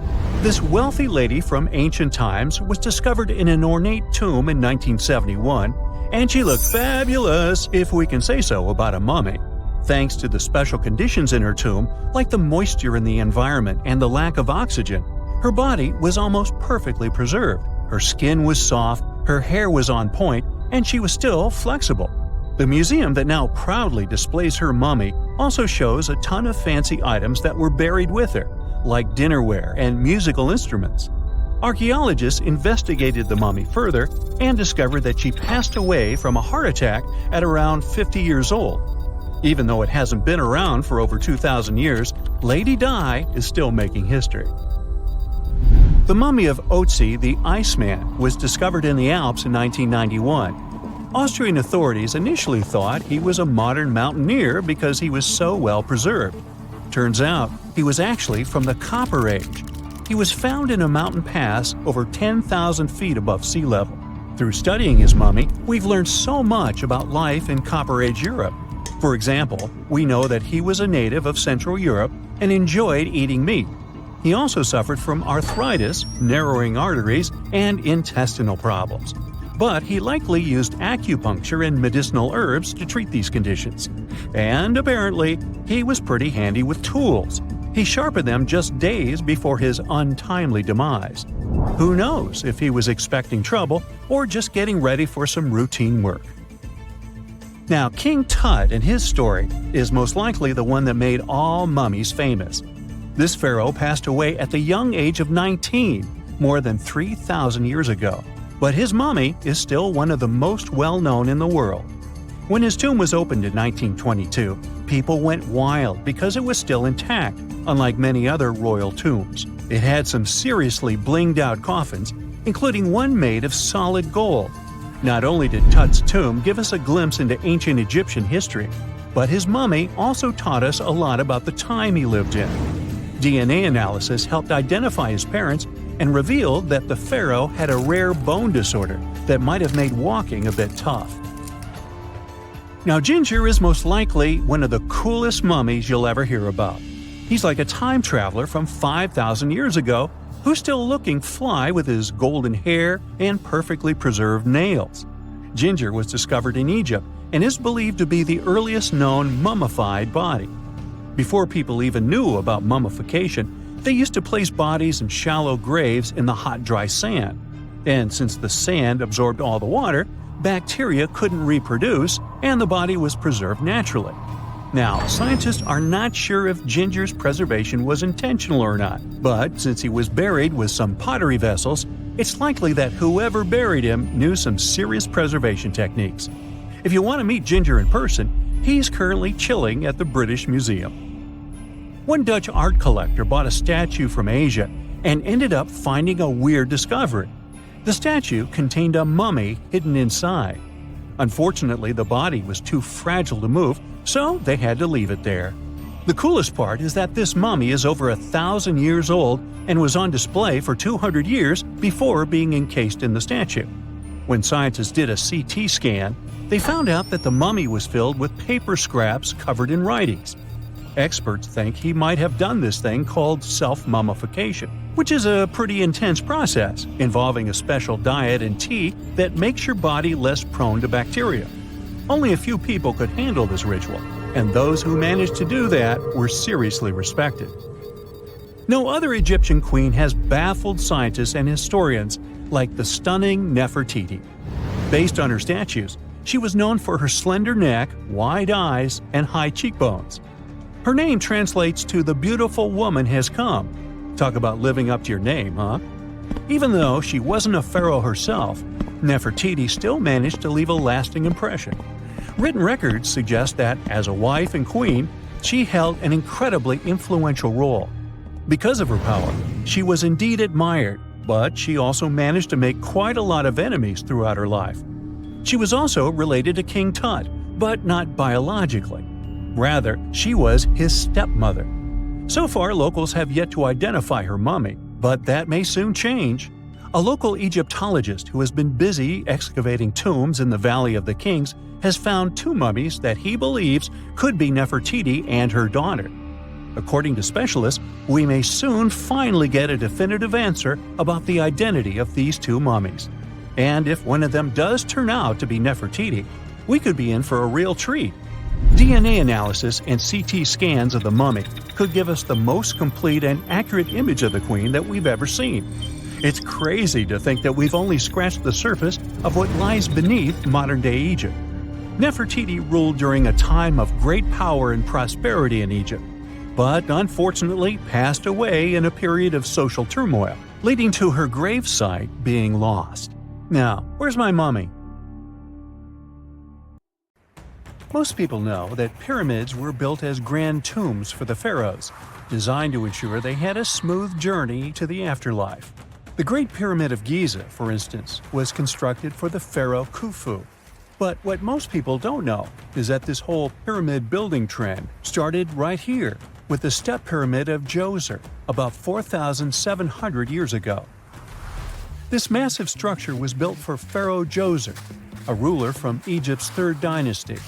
It rises 7 layers high above the ground and stands about 200 feet tall. We think of it today as a phenomenal architectural project, but for ancient Egyptians, the step pyramid of Djoser turned out to be more like a massive experiment, a trial run, if you will, to perfect their building skills before they moved on to even more ambitious pyramids. Reaching new heights is super exciting, but the real mystery is what is going on below the ground. In this pyramid's underground labyrinth, there is a network of tunnels stretching about 3.5 miles long, and some researchers believe these tunnels might have been part of a sophisticated water system that could completely change what we think about pyramid construction. Let's talk about this massive complex located in Saqqara. Surrounding the pyramid, there's what's known as a dry moat, a continuous trench that is up to 164 feet wide and almost 2 miles long. It forms a sort of rectangular shape around the pyramid. This trench has an average depth of about 65 feet. Now, if you were to add up all the earth and rock they dug out to create this moat, it would be about 10 times the volume of the step pyramid itself. For the longest time, people just assumed this trench was nothing more than a huge quarry, a place where they dug up stone and clay to build the step pyramid. Makes sense, right? But when you take a closer look, it doesn't add up. The trench is too narrow and deep to be practical for mining, and its layout doesn't match anything we know about ancient Egyptian quarrying methods. Plus, some sections of the trench are actually covered with a rocky ceiling, which would have made it nearly impossible to use as a quarry. Another theory suggests that the dry moat had some kind of spiritual significance. Maybe it was a sacred place, where souls of nobles gathered to serve the late king in the afterlife. There are even niches in the walls that work as a hint at this spiritual function. But most researchers believe that this purpose likely developed much later, long after the complex was built for Djoser. So, what was the moat really designed for? In 2020, a researcher came up with a pretty intriguing idea. It is possible that this trench was actually designed to collect and manage water, especially after heavy rainfalls. Now, that makes sense when you consider the location. The moat sits in an area that could easily have been flooded by runoff water from nearby plains. This could also explain why the trench wasn't used for new graves until much later when the climate became drier and less prone to flooding. The story becomes even more intriguing, as this trench appears to be part of a larger, more complex hydraulic system within the Djoser complex. It is like the trench has several compartments, carefully carved out of the rock and connected by tunnels. These compartments likely served as a part of a water treatment system, where water would flow from one compartment to the next, getting cleaner as it moved along.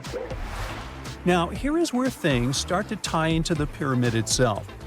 The Djoser complex has a series of underground shafts, and some researchers think that water from the moat's deep trench might have been used to power a hydraulic lift system, and this giant water-powered elevator could have been used to raise the heavy stones needed to build the pyramid. It worked like a volcano, but instead of lava, water did the heavy lifting. Imagine a big deep hole in the ground at the center of the pyramid site. Inside this hole, there was a huge wooden platform, kind of like a giant raft that could move up and down. When the workers wanted to lift a heavy stone, they would fill the hole with water. As the water rose, the wooden platform started to float up, carrying the stone with it, almost like a giant water-powered elevator. When the stone reached the right height, the workers slid it off the platform and onto the pyramid. The idea is that water from the deep trench, after being cleaned and filtered, would flow into these shafts. A massive float, possibly made of wood, would then rise as the water filled the shaft, lifting the stones up to where they were needed for construction. Once the stone was in place, they'd let the water out, lowering the platform back down to the bottom, ready to lift the next stone. This fancy hydraulic lift system could have been a game changer, making the whole building process a lot faster and more efficient without using a lot of workforce. It is like the ancient Egyptians were already embracing the whole idea of work smarter, not harder. But of course, not everyone is on board with this theory. Some experts argue that the area where the step pyramid of Djoser was built couldn't have held enough water from occasional rains to maintain such a fancy hydraulic system.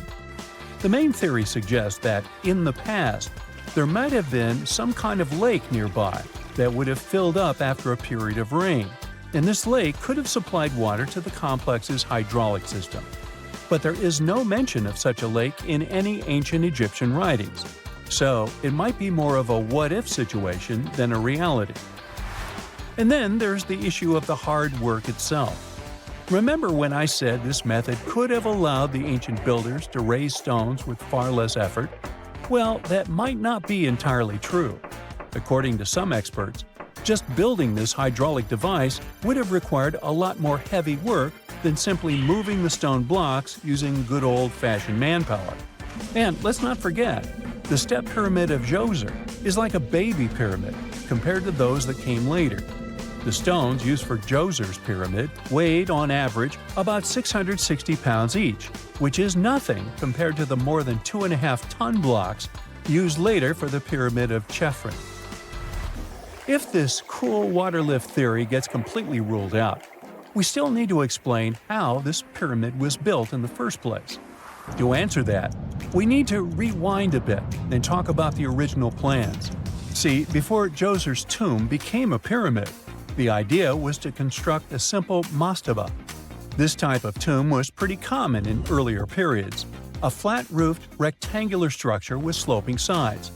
But after the original mastaba was finished, they decided to expand it a bit by adding more layers on top. And then they added even more layers, until the construction reached 6 distinctive steps, each one smaller than the previous. And they probably did all this by raising those heavy stones using ramps, not a water-powered elevator.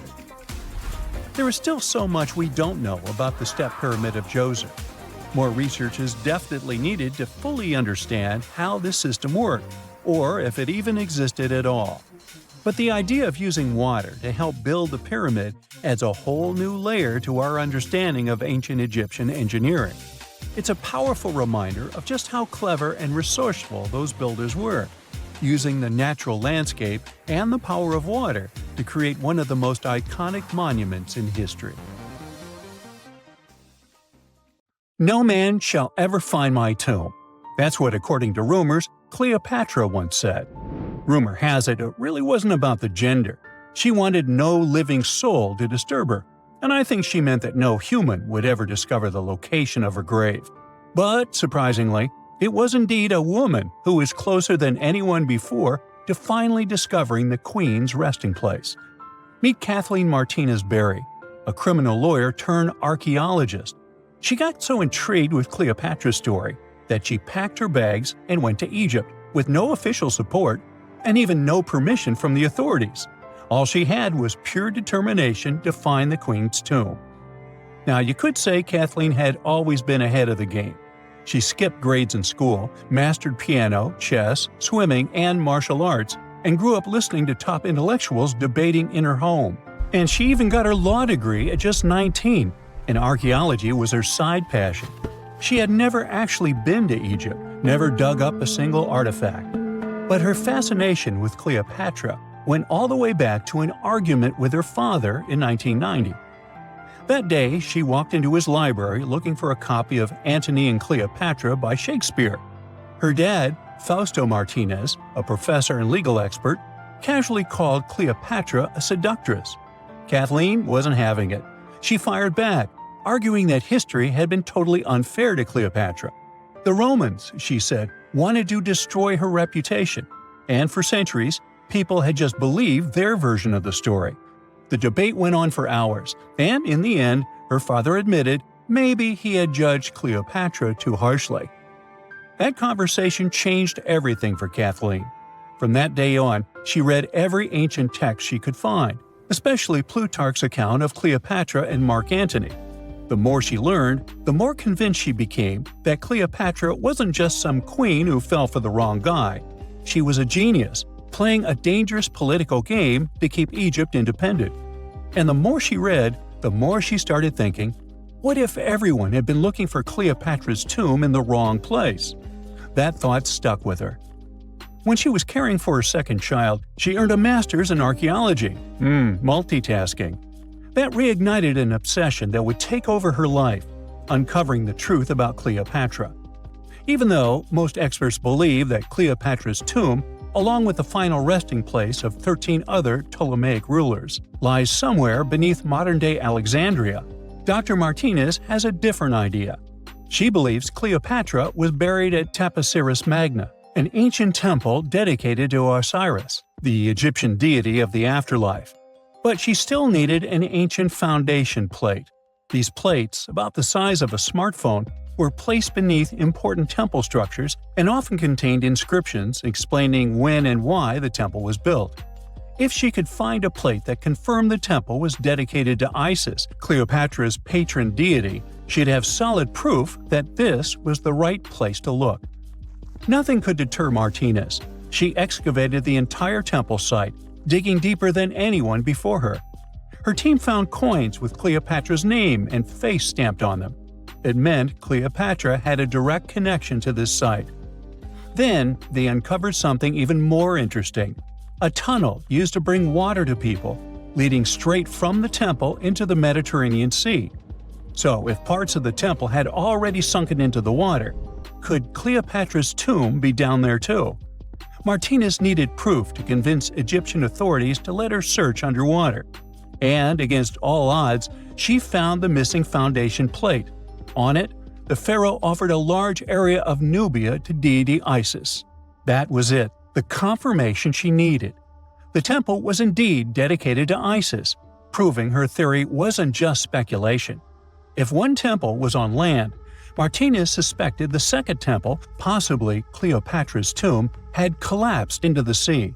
She needed help from experts in underwater archaeology, so she reached out to Robert Ballard, the guy who discovered the Titanic. With support from the Egyptian authorities, she and her team began exploring the waters off the coast of Alexandria. And what they found was mind-blowing. Underwater, they discovered massive stone structures, some standing 6 to 10 feet tall, right where the coastline would have been thousands of years ago. They also found basalt blocks, the same material used in the statues from the first temple. That meant one thing: those weren't just random rocks. They were the remains of a lost city, buried beneath the sea for centuries. Now, we can only wait and see whether Martinez and her team will be able to unravel one of the greatest mysteries of the past left by the outstanding woman that was Cleopatra. Here's some backstory. After her father, Ptolemy VII, passed away, Egypt's throne went to both Ptolemy VIII and Cleopatra, or so it seemed. Cleopatra, just 18 at the time, allegedly married her 10-year-old brother. Yeah, ancient royalty had some different customs, though there's no solid proof of that. But sibling love didn't last long. Young Ptolemy decided he wanted all the power for himself and tried to push Cleopatra out. Forced to flee the country, she didn't just sit around feeling sorry for herself. She raised an army, ready to march back and take what was hers.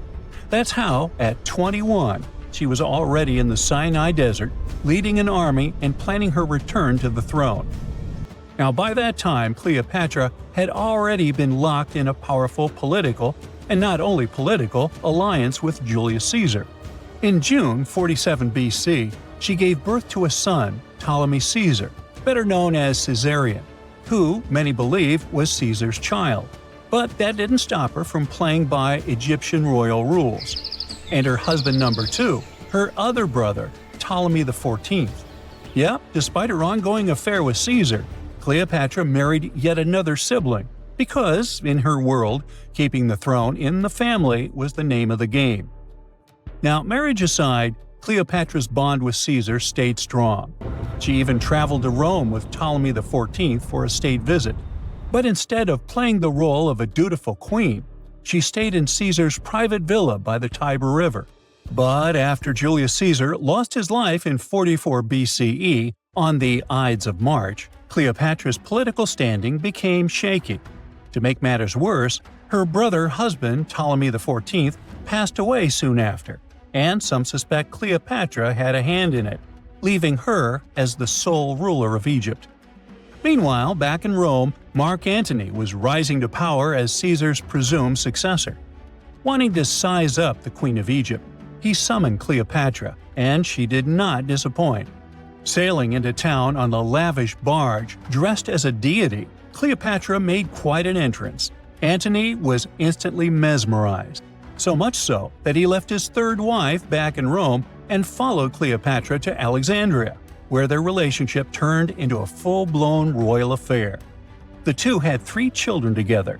Together, they waged war against Caesar's adopted son, Octavian, in a battle for control of the Roman Empire. The last time the queen was seen, she was in her mausoleum, dressed in full royal splendor, diadem on her head, lying on what Plutarch called a golden couch. When Antony and Cleopatra lost at Actium, Octavian's forces marched into Alexandria. Cleopatra apparently knew the end was near, so she locked herself inside her mausoleum, surrounded by gold, silver, pearls, and priceless art. Those were the treasures she threatened to burn rather than let the Romans take them. Antony, meanwhile, wasn't going to let the Romans capture him alive. He wounded himself with his own sword, but before he passed away, he was carried to Cleopatra's side. She held him as he took his last breath in her arms. A little over a week later, Cleopatra made her own choice. Rather than face humiliation as Octavia's prisoner, she ended her life. Legend says it was the bite of a deadly asp, though history isn't quite clear on that. At the time, Cleopatra was only 39. Sounds like a rather full life to me. If there's a question that still baffles archaeologists to this day, it's this one. How did the ancient Egyptians build those magnificent pyramids? As far as we know today, their resources were quite limited, especially in terms of tools and building materials. We still don't have a fully satisfying answer, but hey, we've got some pretty amazing theories worth considering. The leading contender among these theories involves the clever Egyptians employing a sneaky strategy. Now picture this. They constructed a slanted and curving mound made of bricks, earth, and sand encircling the pyramid to be. As the pyramid grew taller and taller, they simply increased the height and length of this wacky structure. It's like they were playing an ancient game of Jenga. Now, how did they get those massive stone blocks up there? Well, according to the legendary ancient Greek historian Herodotus, they used sleds, rollers, and levers. It sounds like they turned construction into a supersized game of tug-of-war. And guess what? Herodotus also claimed that the Great Pyramid, the one from Giza, the granddaddy of them all, took a whopping 20 years to build. There's more. Herodotus also dropped a mind-boggling number on us. 100,000 men were supposedly involved in this pyramid extravaganza. Did they hire the entire Egyptian population? Well, it might not be as far-fetched as it sounds. These men were probably mostly farmers, so they probably focused on the pyramids when there wasn't much work to be done in the fields. Like during the flood season of the Nile River. Obviously, specialists in the archaeological community had something to add to this theory. By the late 20th century, they discovered some evidence that suggests the workforce might have been smaller and more permanent than previously thought. Instead of a massive army of 100,000 pyramid builders, they proposed that a modest crew of around 20,000 workers, accompanied by support personnel like bakers, physicians, and even spiritual leaders, could have gotten the job done. There was also this theory that claimed that the pyramids were actually built from the top downward. It suggested that these colossal structures were nothing more than isolated hills used as quarries. The stones were supposedly drawn from these hills, and over time, competing engineers took charge and transformed them into the iconic pyramids we know today. Now, before you dismiss this theory as a wild fantasy, some folks thought it wasn't completely crazy. After all, there are instances where isolated hills exist, so maybe this theory had a tiny glimmer of truth. Whether it involved ramp building or ingenious work schedules, one thing is clear: those pyramids have definitely left their mark on history and on our imaginations. Now, speaking of ancient Egyptian mysteries, there's this gigantic unfinished obelisk sitting in ancient Egypt, and scientists are trying to figure out how it was shaped. Now, some people suggest that our industrious ancestors used handheld pounders to get the job done. One expert has a different take on the matter, though. He argues that if we take a closer look at the pattern left behind by the shaping tool, we'll notice something peculiar. The walls of the trenches surrounding the obelisk display a neat and even pattern, which is pretty unlikely if they were pounded away by mere mortal hands. According to this expert, those horizontal striations are usually the result of a tool that takes breaks while removing material, leaving its mark on the surface. But wait, there's more.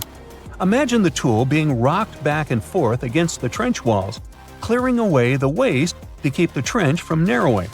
Well, in that case, the tool might have left some funky horizontal striations where it was pressed against the sidewall. This sounds like some fancy technology at play, don't you think?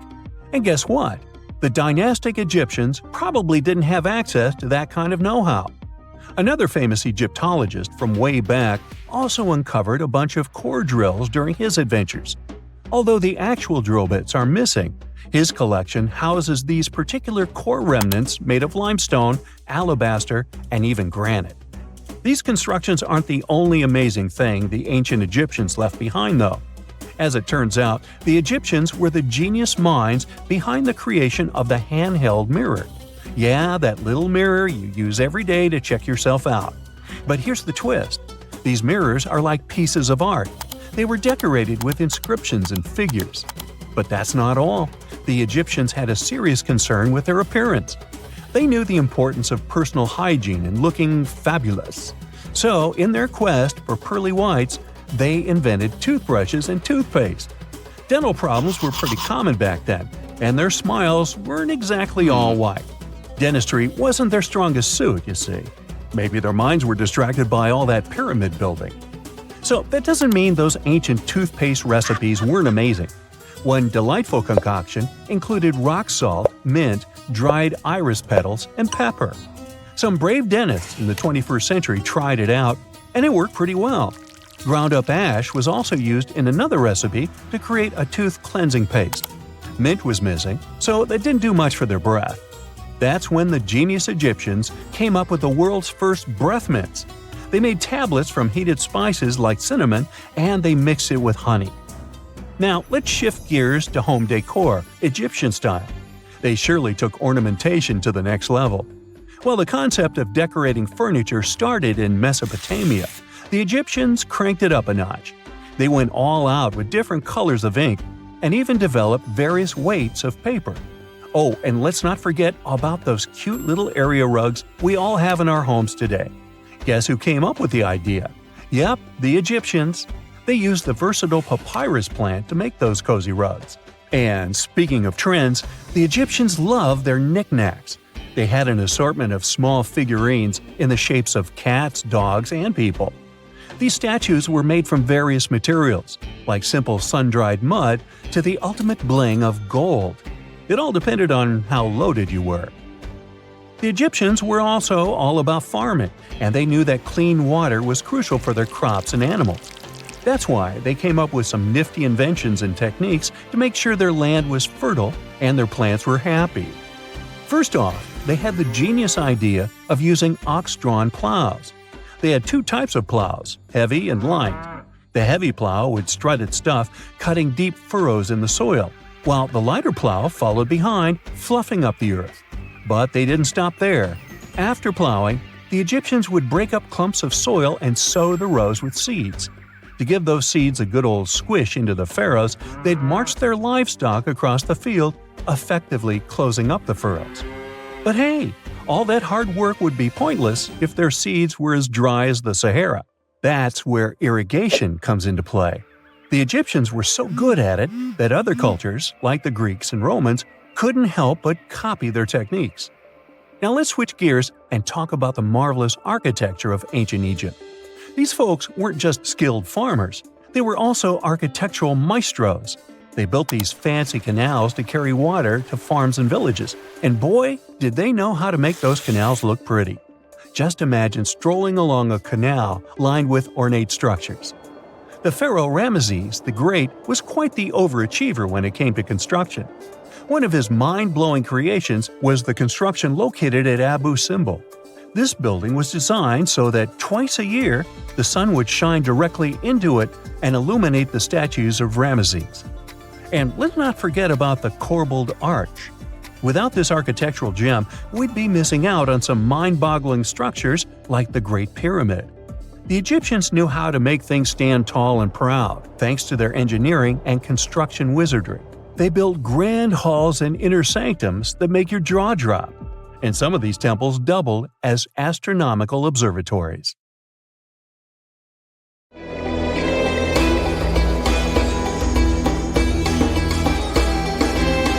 The Great Pyramid was created as the final resting place of ancient Egyptian monarch Khufu. According to legend, French leader Napoleon entered the Great Pyramid and came back out looking shaken and super pale. He never revealed what he saw inside, but whatever it was is said to have affected him for the rest of his life. When Napoleon entered the pyramid, he would have walked through a super tight and ascending passageway. He'd then go through another passageway, known as the Great Chamber. This corridor would have been much taller than the previous one, and would have cobbles too. He then reached the King's Chamber, the centerpiece of the Great Pyramid, which was lined with huge blocks of granite. But it wouldn't have looked as grand as we might imagine. There are no hieroglyphics decorating its walls, as Egyptians only began decorating the burial chambers of pyramids much later on. The pharaoh's tombs deep inside the pyramid would have also been filled with treasures, from chunks of gold to the world's most expensive jewelry. But this would have all been looted a long time ago. The only thing that probably would have been left in there would have been a huge sarcophagus, which would have once contained the king's mummy. He'd also have to walk past the queen's chamber. This room most likely didn't hold any queens though, as pyramids were usually only built for one person. There are mysterious tunnels leading from here. To this day, no one is really sure what they're there for. And that's not the only mysterious and creepy thing Napoleon may have encountered, as stories of pharaohs leaving ancient curses on pyramids go way back. Many pyramids had warnings written on the outside, telling of horrifying things that would happen to those who entered and disturbed the peace. We might not know what exactly Napoleon found in the Great Pyramid that scared him so much, but we know for sure what was found in Tutankhamun's tomb. Tutankhamun was an ancient Egyptian pharaoh who was only 8 or 9 years old when he took to the throne. He became a cultural phenomenon when his tomb was discovered almost completely intact in 1922. His pyramid sits in the Valley of Kings in Thebes, modern Luxor, which is in Egypt. Unlike the Great Pyramid, Tutankhamun's tomb was covered in beautiful wall decorations. The walls told the story of how he would travel to the afterlife through the underworld. Egyptians believed all people would have to take this journey, so they would fill their tombs with objects and paintings to help them get there. There'd also be spells painted on the walls. They believed this would help people pass over to the next realm. The journey would be pretty long, and for that reason, the ancient Egyptians would also fill the pyramids with food. Tutankhamun's pyramid was filled with 8 fruit baskets. They even found something called gingerbread fruit in there. The rooms were jam-packed with furniture, statues, clothes, and staffs, amongst a whole bunch of other things. You'd likely find a lot of clothes and expensive jewelry in the pyramids as well. The ancient Egyptians wanted their ancestors to travel in style to the afterlife. They put Tutankhamun in his final resting place with over 50 pieces of clothing, all of the highest quality. There were tunics, scarves, gloves, and headdresses, and a ton of jewelry.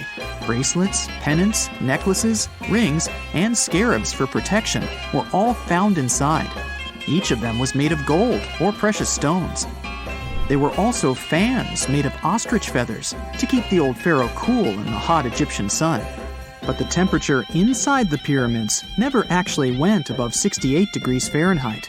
The ancient Egyptians developed a super cool air conditioning system that we don't fully understand even today.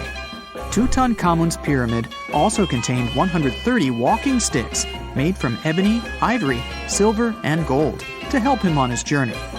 There were 3 chariots hidden away in case he got tired of all the walking. They also put 11 boat paddles inside, but there was no sign of any boat. The pyramids would be littered with the pharaoh's favorite scents and perfumes. During the excavation of Tutankhamun's pyramid, it quickly became clear that it had been robbed during ancient times.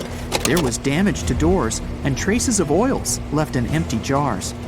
It looks like someone raided the pyramid for gold and the scents, perfumes, and oils that had been left for King Tut. There was still a bit of perfume, which was made from coconut oil and frankincense, left in one bottle. It seems like Pharaoh Tutankhamun loved board games. There was an ivory traveling set of senet in his pyramid.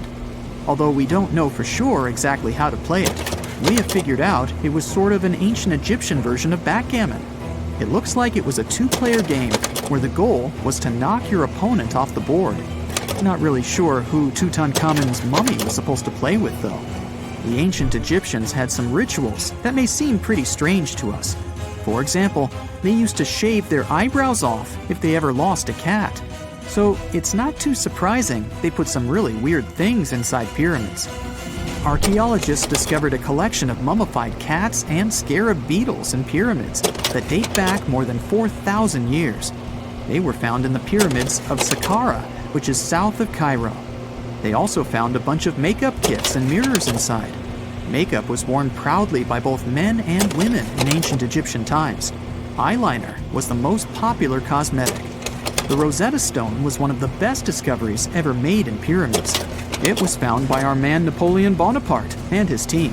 It's a black granite rock that dates back to 196 BCE. It's transcribed in Greek, Demotic, and hieroglyphic. When it was translated in 1822, we got the key to understanding ancient Egyptian hieroglyphics for the very first time. The discovery of Queen Hatshepsut's mummy in 1903 changed our understanding of the Egyptians forever. After she had passed away, her successor, Thutmose III, removed most of the evidence of her reign, so we basically knew nothing about Egypt's first great female leader. She's now gone on to become one of the few and most famous female pharaohs of Egypt. Pharaoh Khufu even had a fully fledged boat in his pyramid. Archaeologists uncovered more than 1,200 pieces of a giant boat near the Great Pyramid at Giza. They reassembled the boat, and it's a whopping 144 feet long. It's most likely a solar boat, which was designed to carry the resurrected king with the deity Ra. Fun fact, the Pyramid of Giza is the last remaining of the 7 wonders of the ancient world. The other 6 are the Hanging Gardens, the Colossus, the Temple of Artemis, the Mausoleum, the Lighthouse, and the Statue of Zeus. This pyramid was also the world's tallest man-made structure for 3,800 years, and it's the biggest pyramid in Egypt. It took a staggering 2.3 million blocks of limestone, and some weighed as much as 80 tons. It took an incredible 100,000 laborers and a whopping 23 years to build. Its original height was a mega 480 feet. In 2017, archaeologists discovered something weird about Egypt's Great Pyramid. There's a hidden void that's at least 100 feet long, and no one really knows why it's there or what's actually inside it. The weird void is the first inner structure discovered within the 4,500-year-old pyramid since the 1800s. Scientists used cosmic rays to detect the massive hole, but are still no closer today to finding out what's inside. The ancient Egyptians took a lot of care building the pyramids, and everything was strategically placed and structurally sound, so it's super unlikely that this hole is due to blocks falling over time. Loads of pyramids also contain small model figurines called ushabti. These represented attendants. They believed they would come to life to serve the pharaohs in the afterlife. But it's amazing that all this stuff actually fit inside. There isn't actually a huge amount of space inside the structures. It's mostly just rock. You have heard about Nikola Tesla. You have definitely heard about the Great Pyramids in Egypt. But what if I told you that Tesla may have probably uncovered the ancient mysteries surrounding the pyramids? Wait, what? Is this a crossover episode? Nope. It's highly probable that the secrets of the pyramids are hidden in plain sight. But first, let's recap what we know about the pyramids. What's so mysterious about them? I mean, they are just old quirky buildings, aren't they? One of the biggest questions is how they were built. Some people think that the pyramids were created by people using only their hands and muscles. But others think that there might have been some kind of crazy energy source that we don't know about yet. Like, what if aliens helped out or something? Just kidding. But this idea of some unknown energy source being used to build the pyramids has been around for ages. Even in old texts, like the pyramid texts, it talks about how the gods gave us something to build a great power. So maybe there was something really powerful and mysterious going on back then? Who knows? Back in the early 1900s, he got obsessed with the Great Pyramids of Egypt. He read numerous books about these ancient structures and was blown away by how much energy they seemed to have. At that time, not many people knew much about electricity, and Tesla started to wonder if there was some kind of advanced tech hidden in the pyramids.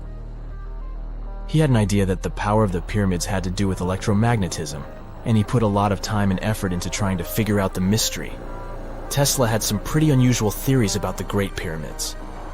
He thought that they could actually store and move electricity, which could then be used to power up the areas around them.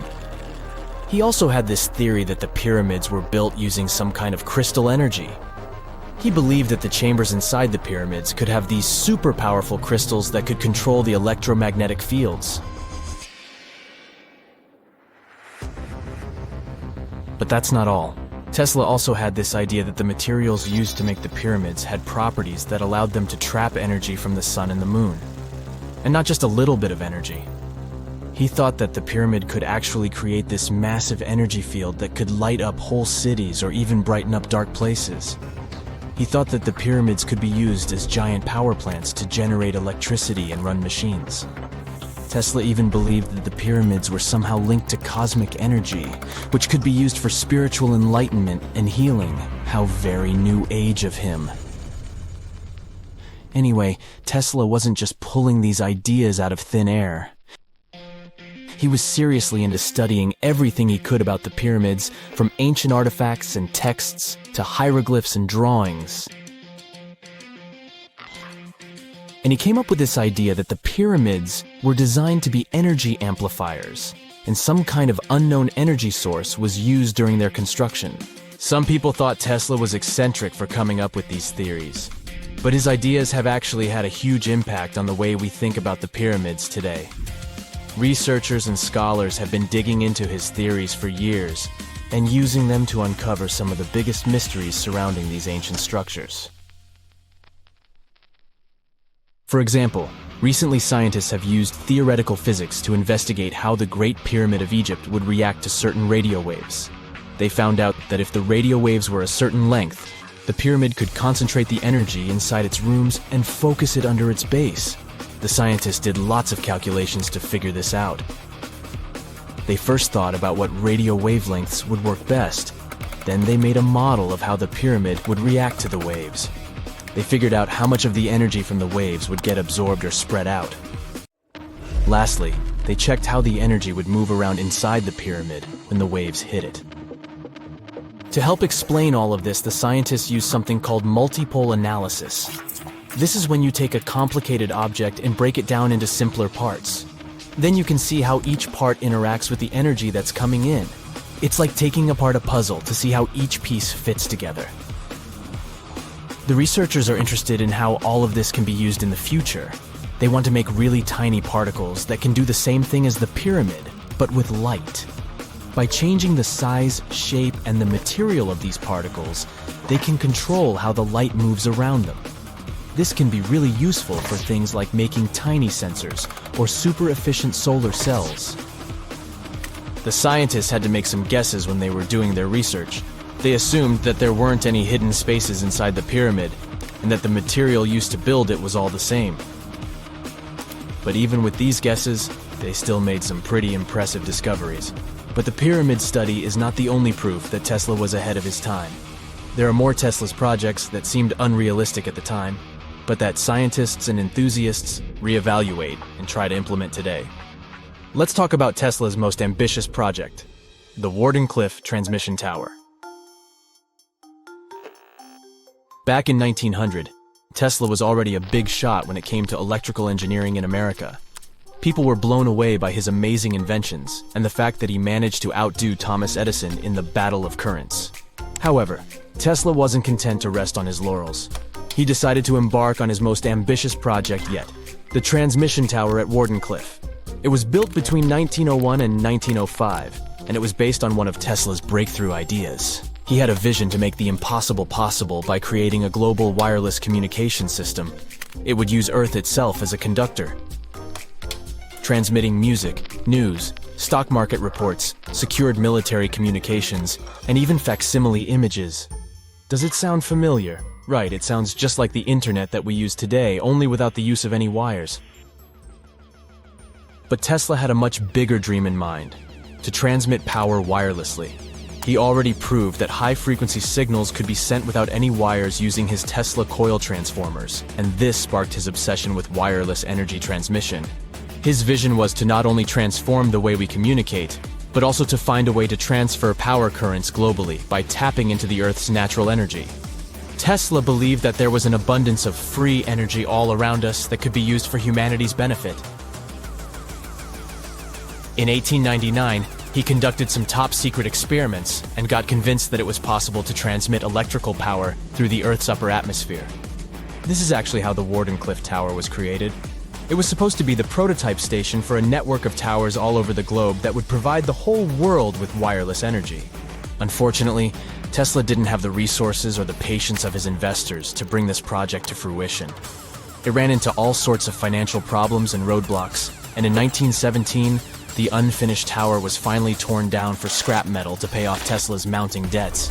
Now it remains a sad reminder that even the greatest minds can sometimes fall short of their dreams.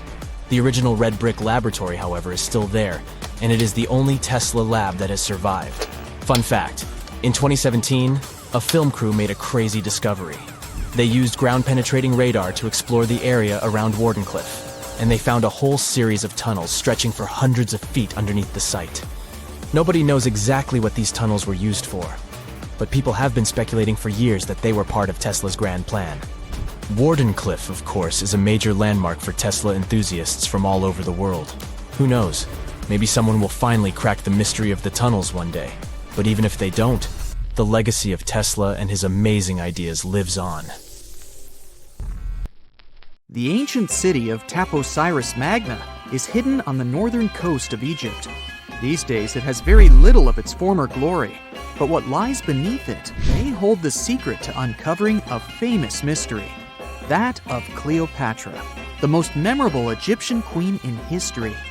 The recently discovered tunnel is also known as a geometric miracle for its time. Excavations have uncovered a 43-foot-long structure below the ground, which is partially submerged in water. Its shape and construction technique are similar to that of the Eupalinos tunnel, another amazing ancient discovery. This one is located in Greece and was built by excavating simultaneously from 2 points, aiming to have them meet in the middle. The use of math and geometry to make this construction was astonishingly precise for those days, more so since it was built near a mountain. Archaeologists that have been working on the Taposiris Magna site since 2004 believe this tunnel may lead to the lost tomb of Cleopatra. The clues they found so far seem to back up this theory. For starters, the city and its temple were built by one of Cleopatra's ancestors, Ptolemy II. All the architecture seems to indicate it was dedicated to the ancient spirit Osiris and his queen Isis. Throughout her reign, Cleopatra did try to associate herself with Isis, so it may be no surprise she chose this location as her final resting place. Scientists have yet to pinpoint Cleopatra's tomb, but research continues with the help of modern technology. To study this location better, archaeologists have even used a special device called ground-penetrating radar. This tool allows us to analyze what lies beneath the ground without being intrusive. Since this tunnel is so old, research needs to be done very delicately. Seeing pictures of what's underground before you start digging is incredibly useful and has been done here since 2011. Finally discovering Cleopatra's tomb may help us piece together her story, especially what might have happened during the last portion of her life, which is still surrounded by mystery. We still don't know the exact cause of her passing. Some believe she may have let herself be bitten by a poisonous Egyptian cobra. Others have suggested that she was well accustomed to toxic substances, even hiding some in her hairbrush in case she ever needed it. But that's not to say she chose to use it on herself. We do have a lot of other interesting information on Cleopatra that's equally as impressive, like the fact that she had a stylist. Most of the images you've seen depicting this famous queen show her wearing black eyeliner. This look was put together by Abydos, a woman known to have been her personal beautician. She traced the long line from her eyes to her temples, a makeup technique still used today to enhance the eyes. Abydos was an important figure throughout Cleopatra's life, known also as her confidant and close friend. There are even theories that suggest Abydos was there by her side when she passed away. Despite her well-thought-out looks, Cleopatra wasn't as pretty as she's described. Or at least, that's what recent research has pointed out. Sure, if we look at movies and modern imagery, she's depicted as this incredibly beautiful woman with symmetrical and delicate features. However, if we look at coins showcasing her image from back in the day, her looks are rather average. Her image on the coins might have been adjusted, too, to make the queen look stronger in the eyes of her people. So there is no trusted source available to confirm her image, but her description in most pieces of ancient literature speaks of her other qualities, like her voice and personality, not of her beauty. Cleopatra might have been the most famous Egyptian queen to this day, but she wasn't the first choice. She did have an older sister, Berenice, that was initially supposed to take the throne. Berenice passed away before she could do that, so Cleopatra took on the role and began investing in her education. She traveled throughout the country quite frequently, so she could become accustomed to her people and their needs. She was only 18 when the responsibilities were passed down to her, and immediately gained popularity because of her intelligence and education. Her taste in literature was quite good too. She was known to be a fan of Homer, the famed Greek philosopher and poet. Cleopatra loved to write as much as she loved to read. There are even claims that she wrote a book on medicine and cosmetics, but we have no evidence to this day that such work ever existed. Part of being a great leader back then meant you had to speak multiple languages. Cleopatra clearly understood that, and that's why she's rumored to have known many languages to varying degrees. Some archaeologists suggested she spoke Greek, Egyptian, and Ethiopian, as well as many Arabic dialects. She might have even spoken Latin, but there's little evidence to support this claim. She might not have had angelic looks, but Cleopatra was really careful with the way she looked, even with her diet. She was known to have enjoyed simple meals, including a variety of fish. Since she lived close to the Mediterranean Sea, it's really no surprise. As a treat, she liked to eat stuffed pigeons, which she also served to her guests. Other dishes on the menu included vegetables and fava bean soup. Fruits and nuts weren't missing from her diet either, and she was also a big fan of honey. Recently, a team of experts has even tried to recreate her famous perfume. Think of it like the ancient equivalent of Chanel No. 5.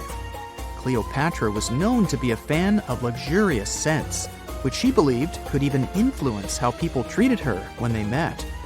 The basis of this scent is myrrh, a resin gathered from a local tree. Other ingredients added to the mixture were also found back in the day, like cardamom, olive oil, and cinnamon. The results may not be quite as delicate as the perfumes we know and use today. Its consistency was way thicker, and the scent lasted way longer.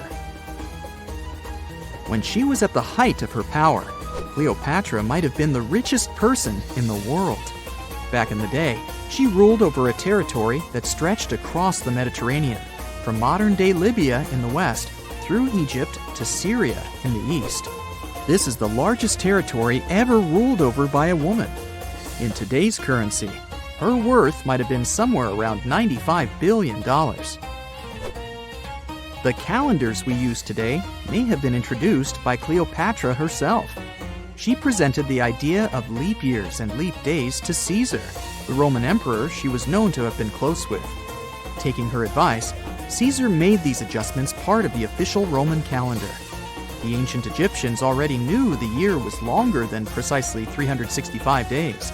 They discovered this by studying the brightest star in the sky, called Sirius, and concluded that a year is actually 365 1/4 days long.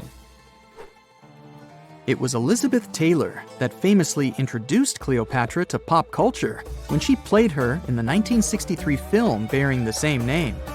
Up until that point, it was the most expensive film ever made. It was originally supposed to cost somewhere around $2 million, but ended up costing a mind-boggling $44 million. That's mostly because of script and production issues.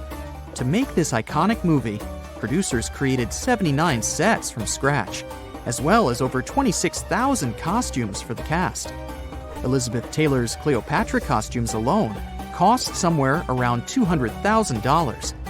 Thankfully for the producers, the movie made headlines and was well received by critics, making it a box office success. A lot of people associate Cleopatra with another famous Egyptian ruler, King Tutankhamun, nicknamed King Tut. Surprisingly, apart from both of them being Egyptian pharaohs, they have nothing else in common. For starters, King Tut lived around 1,300 years before Cleopatra did, and there is also no connection regarding their ancestry.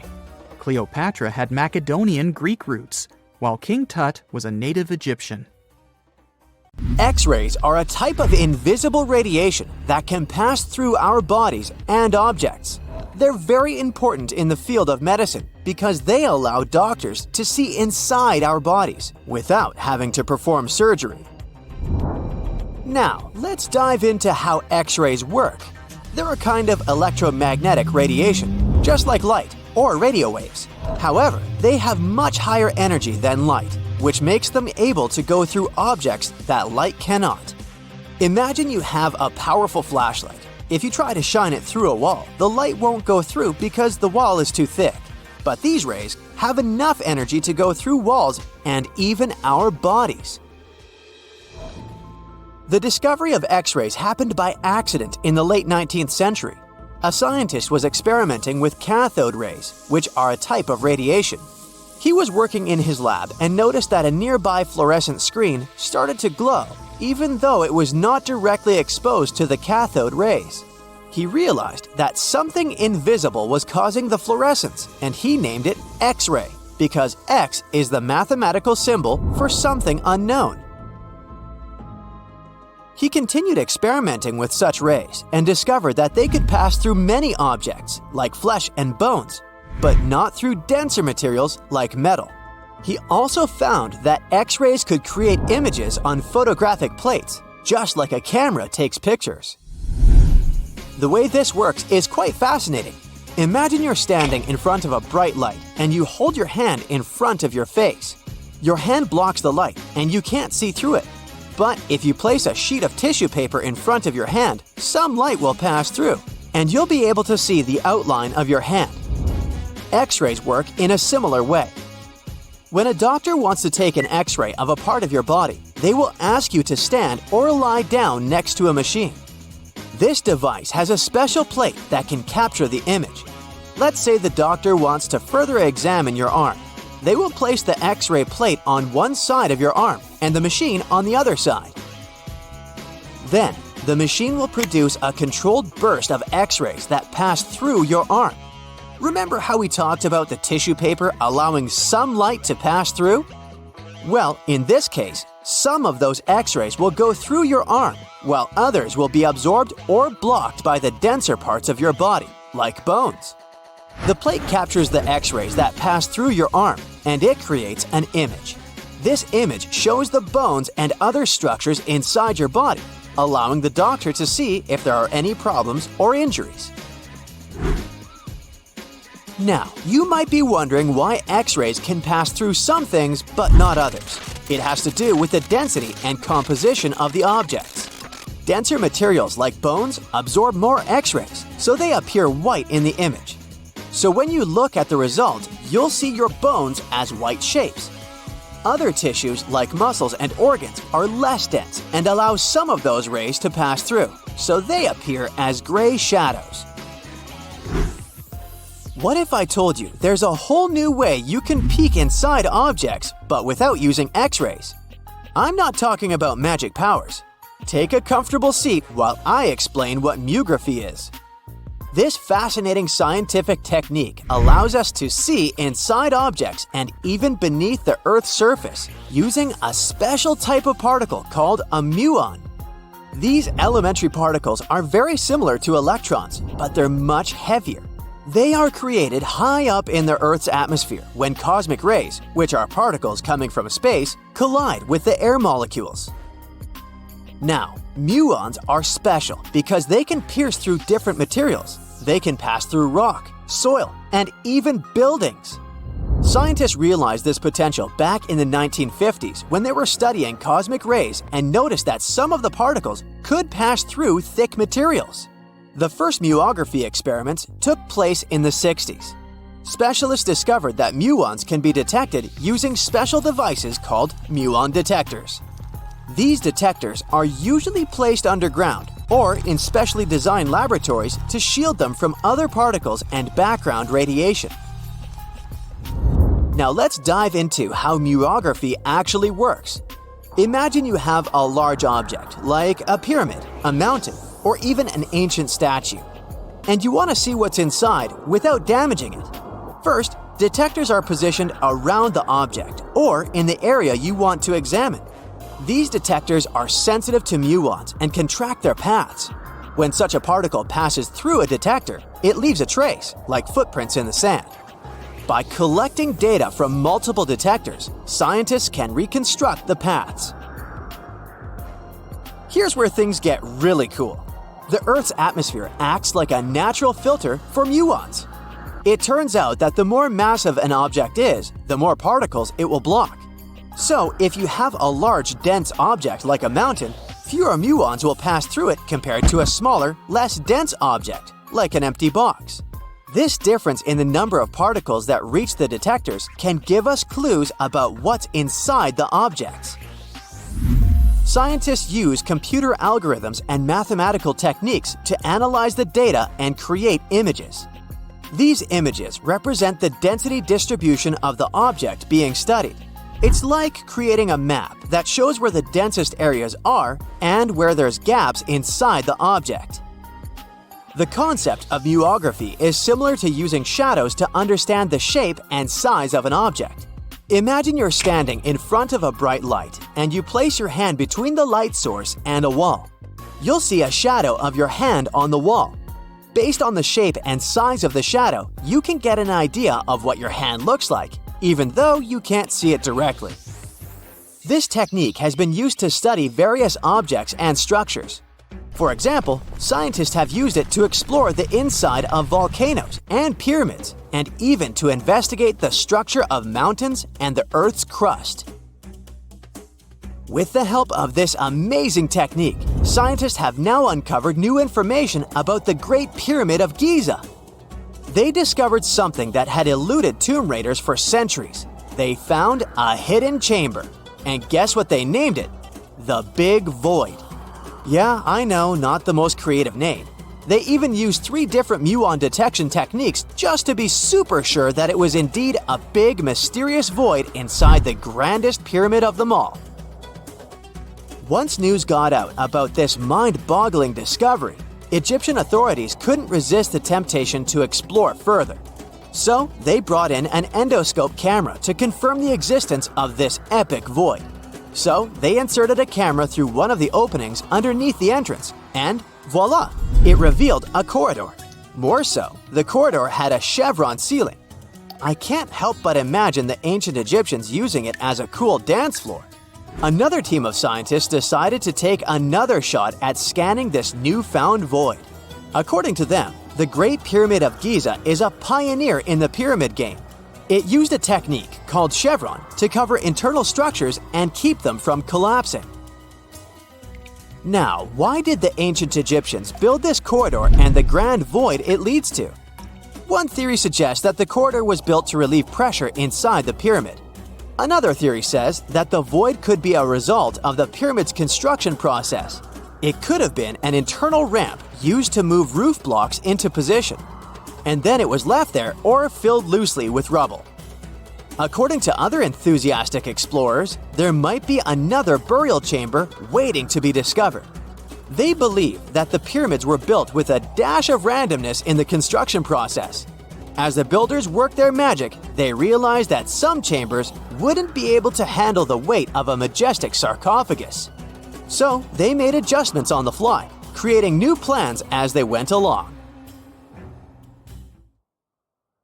For more than 3,000 years, the gold mask of Pharaoh Tutankhamun stayed hidden in the Valley of the Kings. This artifact, which stands about 21 inches tall, shows how skilled and artistic the ancient Egyptians were. But nobody expected that X-rays would reveal its biggest secret. King Tut was the last ruler of his family during the 18th dynasty. He took the throne at just 9 years old, but ruled for only 10 years before he passed away unexpectedly. If we're being honest, back in ancient Egypt, he was mostly forgotten by the rulers who came after him. His tomb wasn't a big deal for them, so much so that even the grave robbers forgot about him. It might sound a bit sad, but the truth is that it was actually great news for us. Since his tomb was practically forgotten, it ended up being perfectly preserved.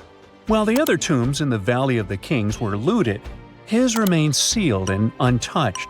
So, when it was discovered back in 1922, it had over 5,000 precious objects inside. That made Tutankhamun basically an instant celebrity and one of the best-known pharaohs nowadays. Among the treasures was the most stunning piece, his golden mask. This mask is said to be an exact image of the king's face, or at least it was supposed to be, but we'll get to that later.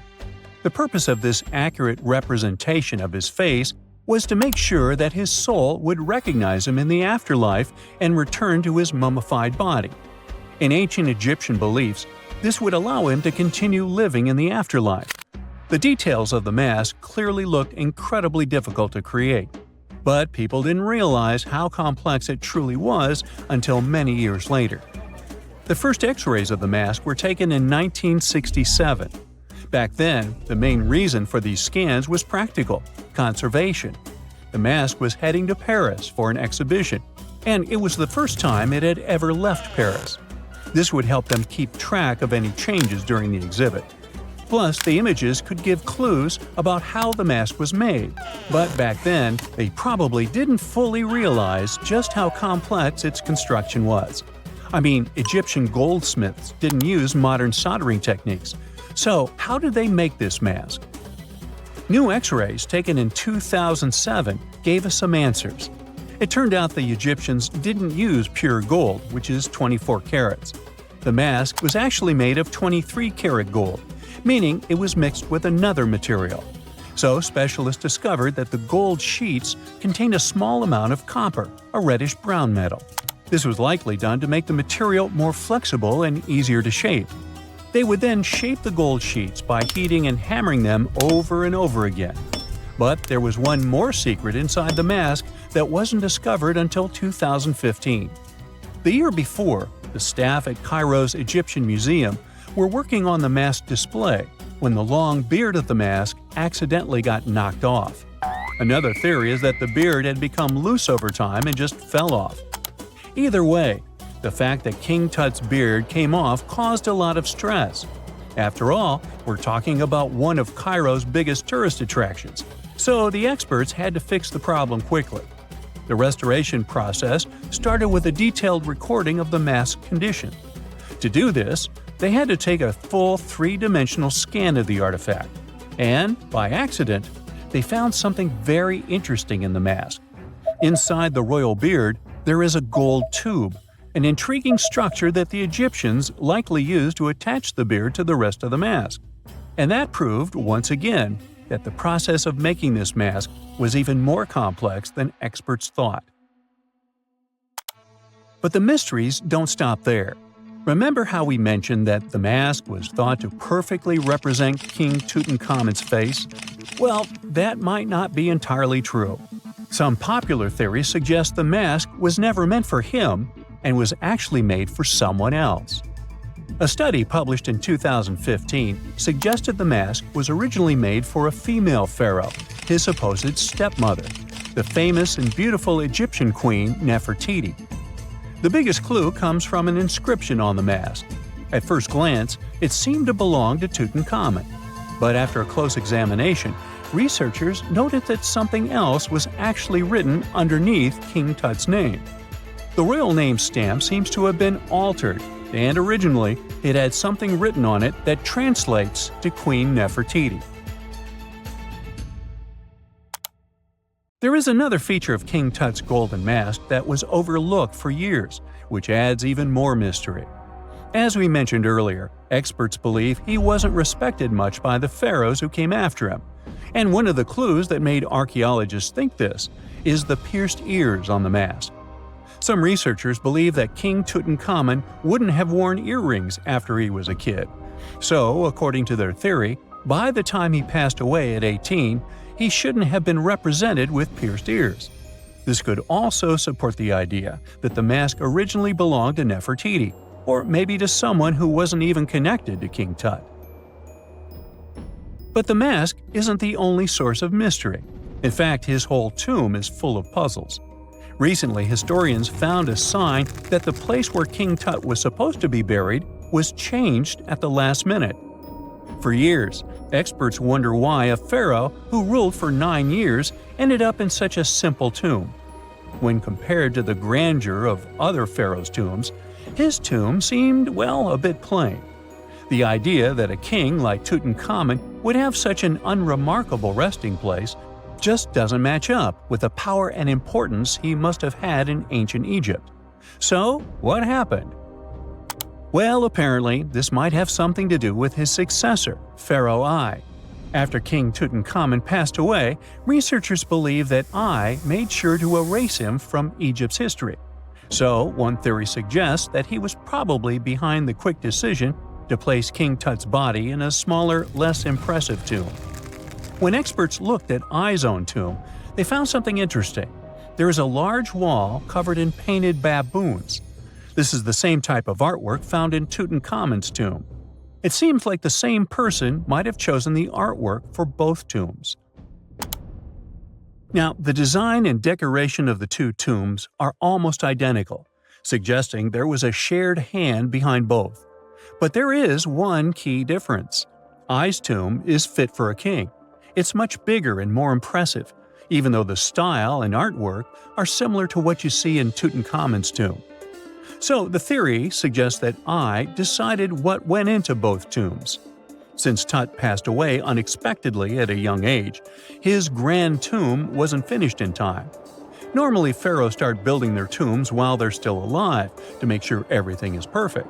But Tut passed away when he was just 18, so there wasn't enough time. I may have taken advantage of the situation, ordering a smaller tomb for Tut and keeping a larger one for himself. Experts believe this theory explains why Tutankhamun's tomb is so simple and how I managed to wipe his memory from history so easily. But in the end, the story of King Tut's mask and tomb is full of mystery and intrigue. Each new discovery sheds more light on what really happened all those years ago. But one thing is for sure, the secrets of ancient Egypt still have much to reveal, and King Tutankhamun will continue to fascinate people for years to come. So looky here, scientists discovered ancient artifacts near King Tut's tomb. Turns out, his VIP final resting place looks more like a public graveyard with about a dozen wooden coffins that's been there for around 3,600 years. Okay, I might have exaggerated a tad. The 11 tombs weren't exactly right next to King Tut, but they were close, near the same city of Luxor. New findings in Egyptian tombs can help us piece together what life was like in ancient Egypt. And guess what? Ancient Egyptians seem to have been remarkably like us, modern humans. Say, the women have always loved jewelry, and archaeologists retrieved a beautifully made necklace with 30 amethyst beads and 2 agate beads, plus a hippo head amulet. Bet it was all the rage back then. Researchers also discovered 2 copper mirrors. One had a handle shaped like a lotus, and the other was decorated with Hathor, the ancient Egyptian deity of the sky, women, fertility, and love. These recent excavations near Tutankhamun's burial site led to another jaw-dropping revelation. For the first time in thousands of years, fragments of Queen Hatshepsut's Valley Temple were uncovered. This fearless woman was thought to be the second female pharaoh, who ruled with both courage and wisdom, leaving a legacy as solid as the stones themselves. Her temple, hidden for ages, opens a window into a time filled with power, intrigue, and spiritual devotion.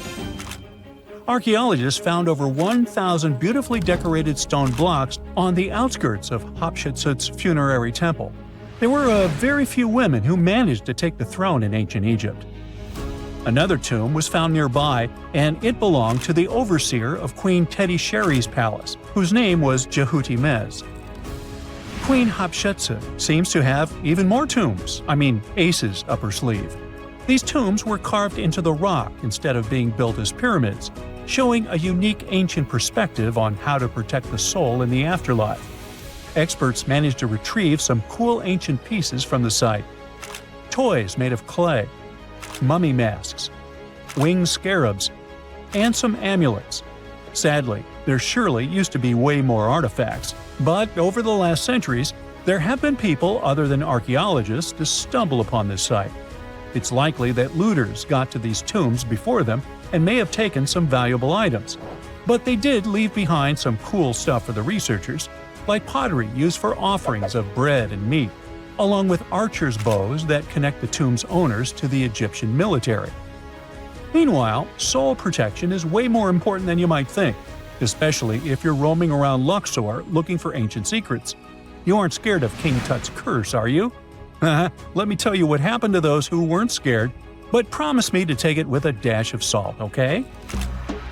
For years, Egyptologists, especially those who believed in paranormal activity, were convinced that there was an unsettling curse surrounding Tutankhamun's archaeological discoveries.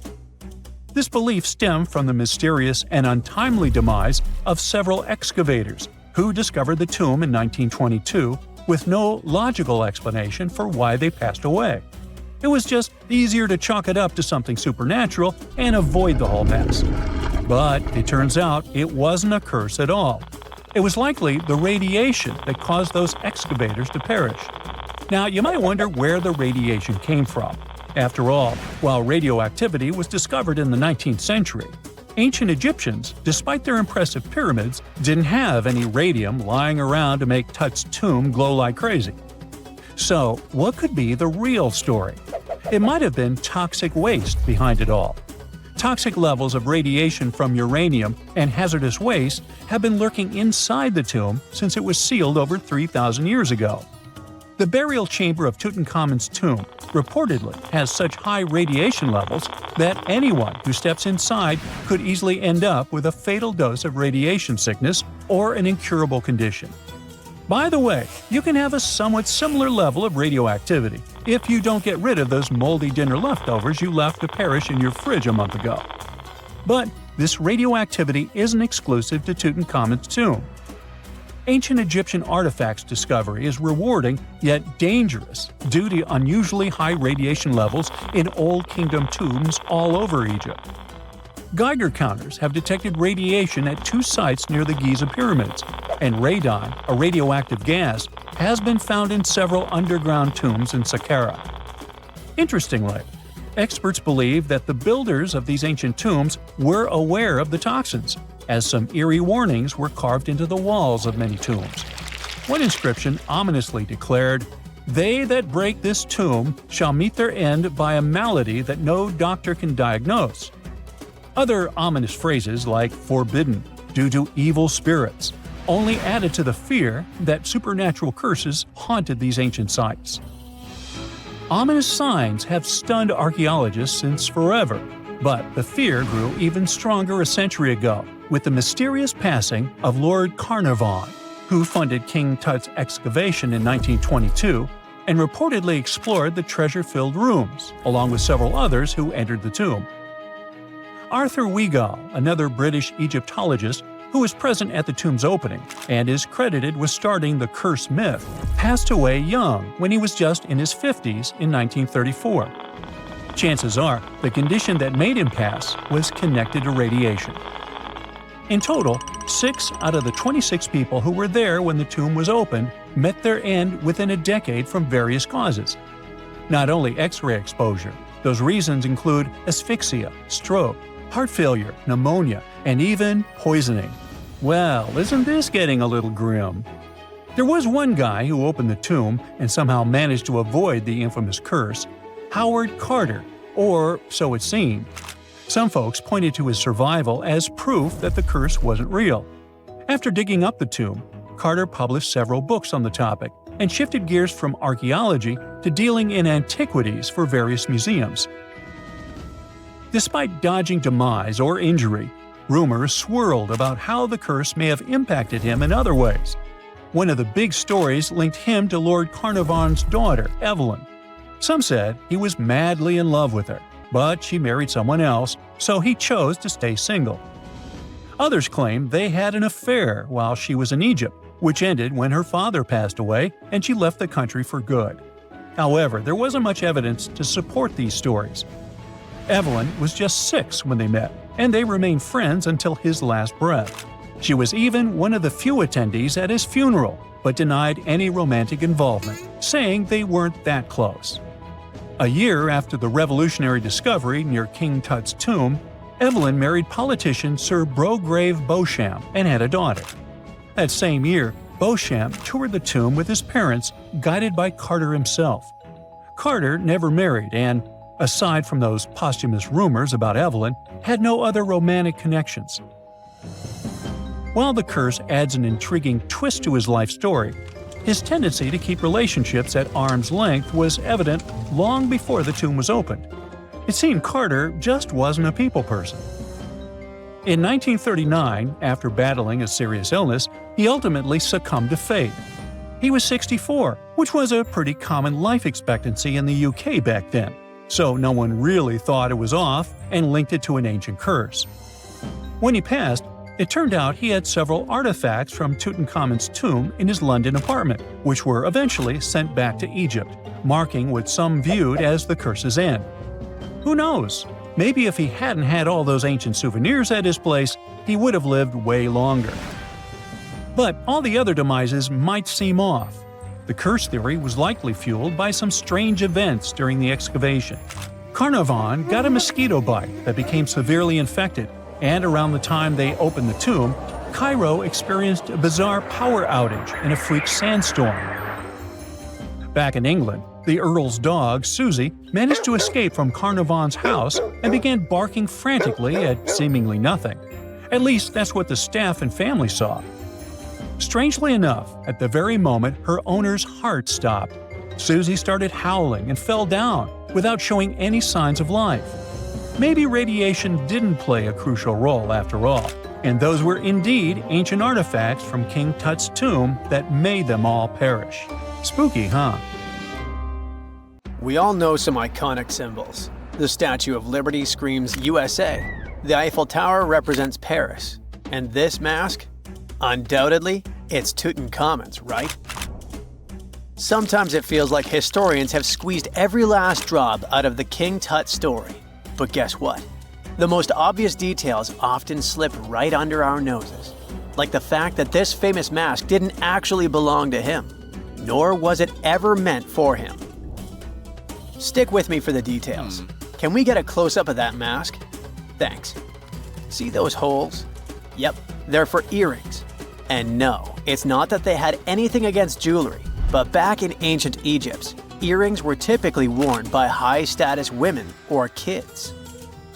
Now, if you know your history, you might say, but Tut was a boy king, wasn't he? You're spot on.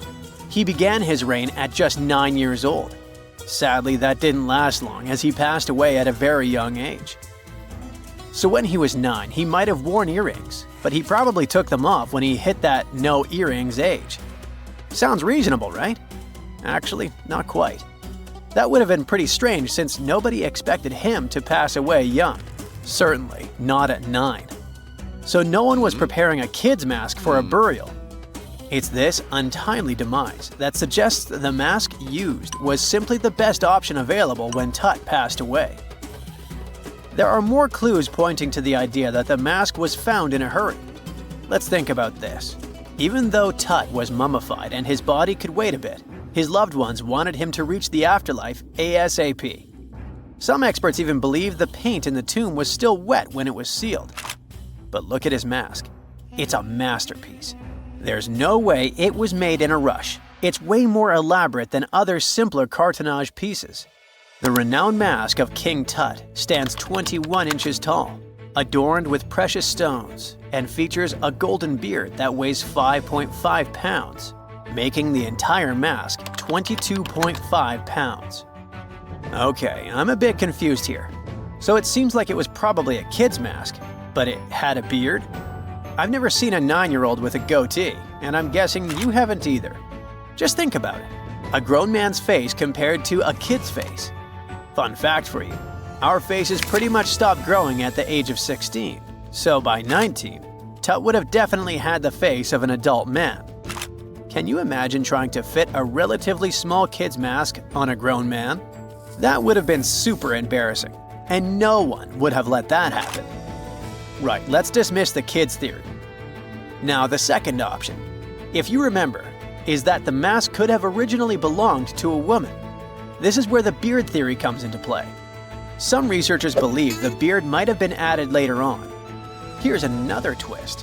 What if the mask was actually made for Nefertiti herself, who ended up maskless? In this case, there are two discoveries. Two birds with one stone. For now, it sounds like a conspiracy theory, I know. But let's give it a shot and delve deeper into the details. So, Tut passed away in around 1323 BCE, probably due to malaria. He had other health issues too, like when he broke his leg, and records suggest he wasn't in the best shape. As for Nefertiti, we have no solid data about her demise. Plus, nobody knows exactly when or where she was buried. The supposed year when she passed away is around 1330 BCE, but she could have lived longer, and the mask was intended and prepared for her. Or maybe they just took her mask right from the burial chamber. After all, they were family. Well, sort of. She was said to be his stepmom, having been married to Akhenaten, who was likely Tut's father. But this is not 100% accurate. Some scientists doubt it. Ah, these ancient Egyptian families. It's hard to keep track of who's who. I know, you're not yet convinced that Tut wore a lady's mask. Let me share one more theory with you. Meet Howard Carter, the enthusiastic archaeologist who discovered Tutankhamun's tomb.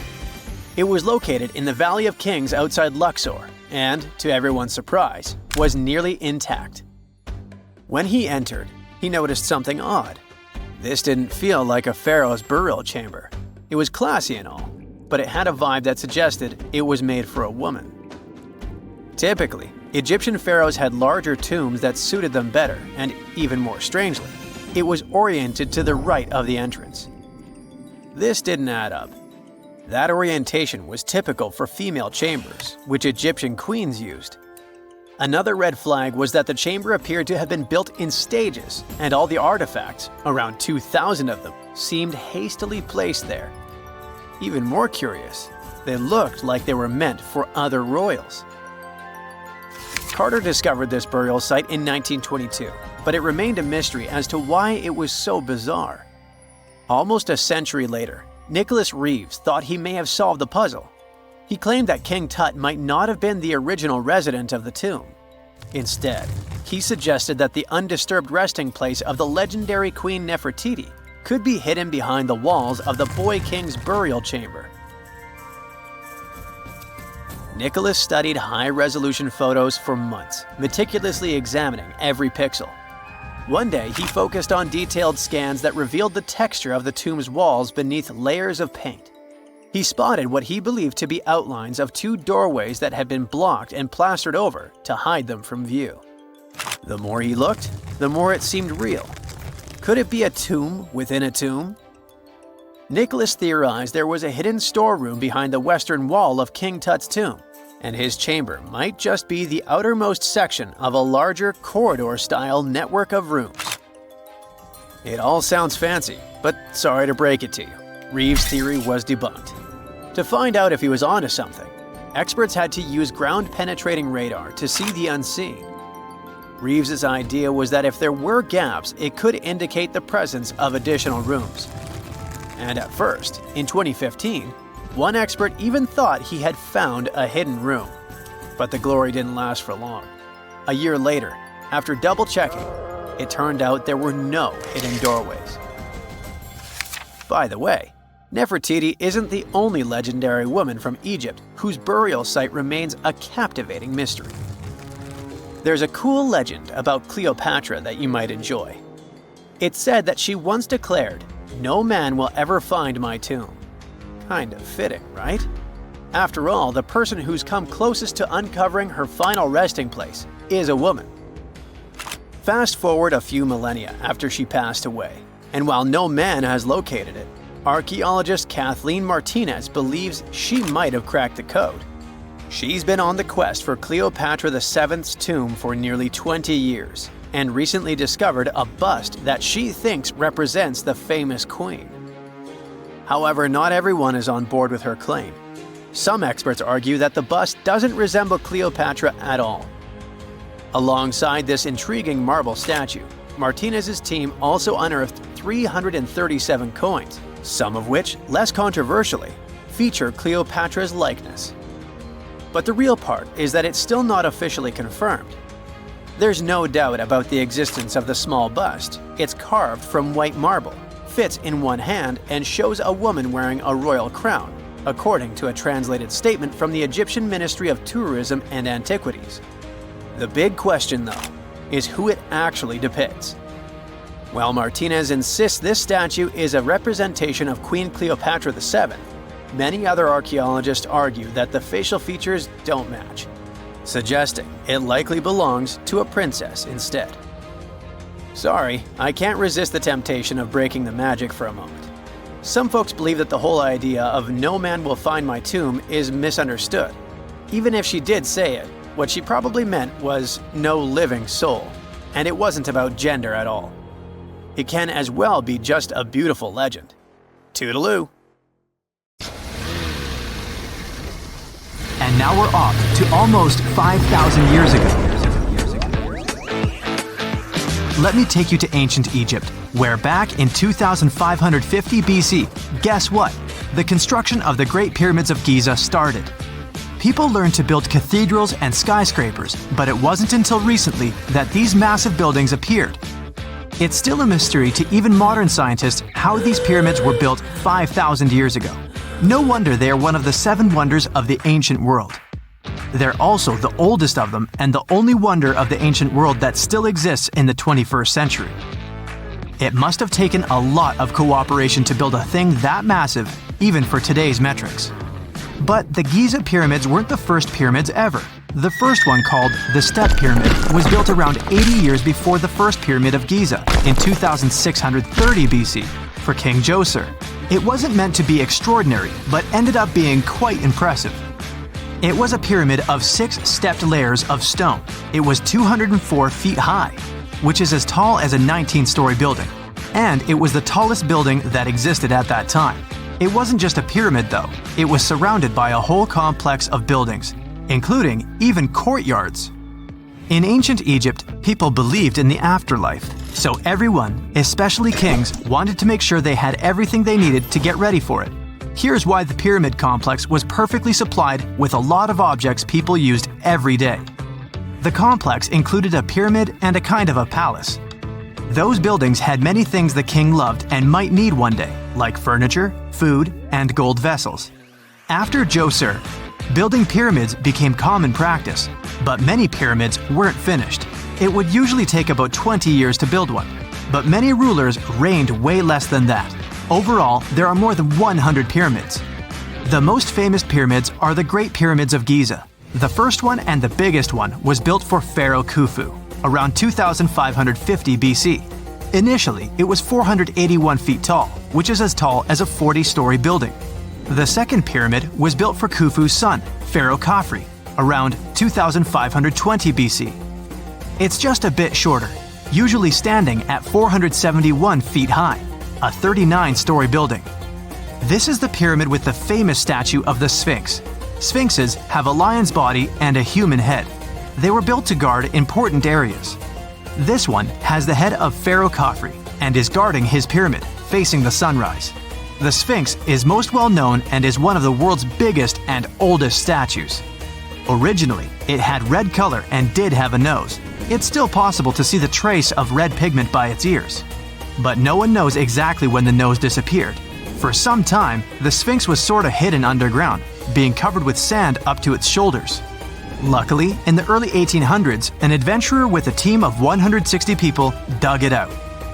The third pyramid of Giza is the smallest one, being more than twice shorter. Originally, it was 218 feet high, about the height of a 20-story building. Built in 2490 BC, it was a pyramid for Khafre's son, Menkaure. The pyramids are designed to align with the points of the compass, and their sides symbolize the rays of the sun. But back at the time, there were no compasses. Ancient Egyptians figured out the directions themselves, and with amazing precision. To align the pyramids, they used two constellations. Originally, the pyramids were covered in smooth white limestone and had a gold-silver top to reflect the sun. Later, the white limestone was taken from the pyramids by other kings and used for other buildings. Scientists estimated that ancient Egyptians used about 2.3 million stone blocks to build the first pyramid. Each block weighed more than 1 ton. This is the weight of a rhino. Some blocks were even bigger, being almost as heavy as an elephant. 4.5 millennia ago, there was no modern equipment to help build it. There were no machines, no wheels, and even no steel. The only metal available to them was copper. Even today, scientists aren't sure how the Egyptians managed to build the pyramids. There are no records left that would shed light on it. Some even think that Egyptians wanted to keep it as their secret and didn't even record it on purpose. Many believe that poor people and foreigners built the pyramids, but it's not true. Actually, the builders were very skilled workers, and they were fed and paid well. The archaeologists claim that the builders lived in a nearby temporary city and were a highly organized community with a strong leader. Scientists say that around 20,000 people worked on each pyramid complex, and it took about 20 years to build each. It probably was a national project. The construction site was large in resources, and food and essentials were likely to be contributed from all parts of Egypt. Even with all that support, it remains unclear how people managed to cut, transport, and assemble those huge stones. One of the theories suggests the stones were most likely transported on boats down the Nile River.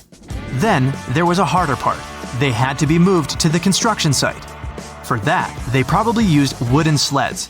It wasn't very hard to pull them because the sand mixed with the right amount of water was pretty slick. And 10 people could move a sled even with a rock weighing 1 ton pretty easily. Finally, one last problem. The stones had to be lifted and put into place. Archaeologists have discovered the remains of the ramps system that dates back to when the pyramids were built. Most likely, the Egyptians designed a unique system to move and pull huge stone blocks, but no one knows what it looked like exactly. The most common opinion is that there were several ramps around the pyramid to help move the blocks. The ramp was growing with the pyramid getting higher. They suppose people were walking up the stairs, pulling the stone on the wooden sled up in the middle on the sandy ramp. But this is just one of the options. Others say that the ramps were going around the pyramid. Some say the ramps were inside the pyramid. But we'll never know for sure, and it'll forever remain a mystery, just like the ancient Egyptians wanted. Surprisingly, there's not much inside the pyramids. Most of it is just solid stone with very little open space. But let's take a quick look inside the biggest of the pyramids of Giza.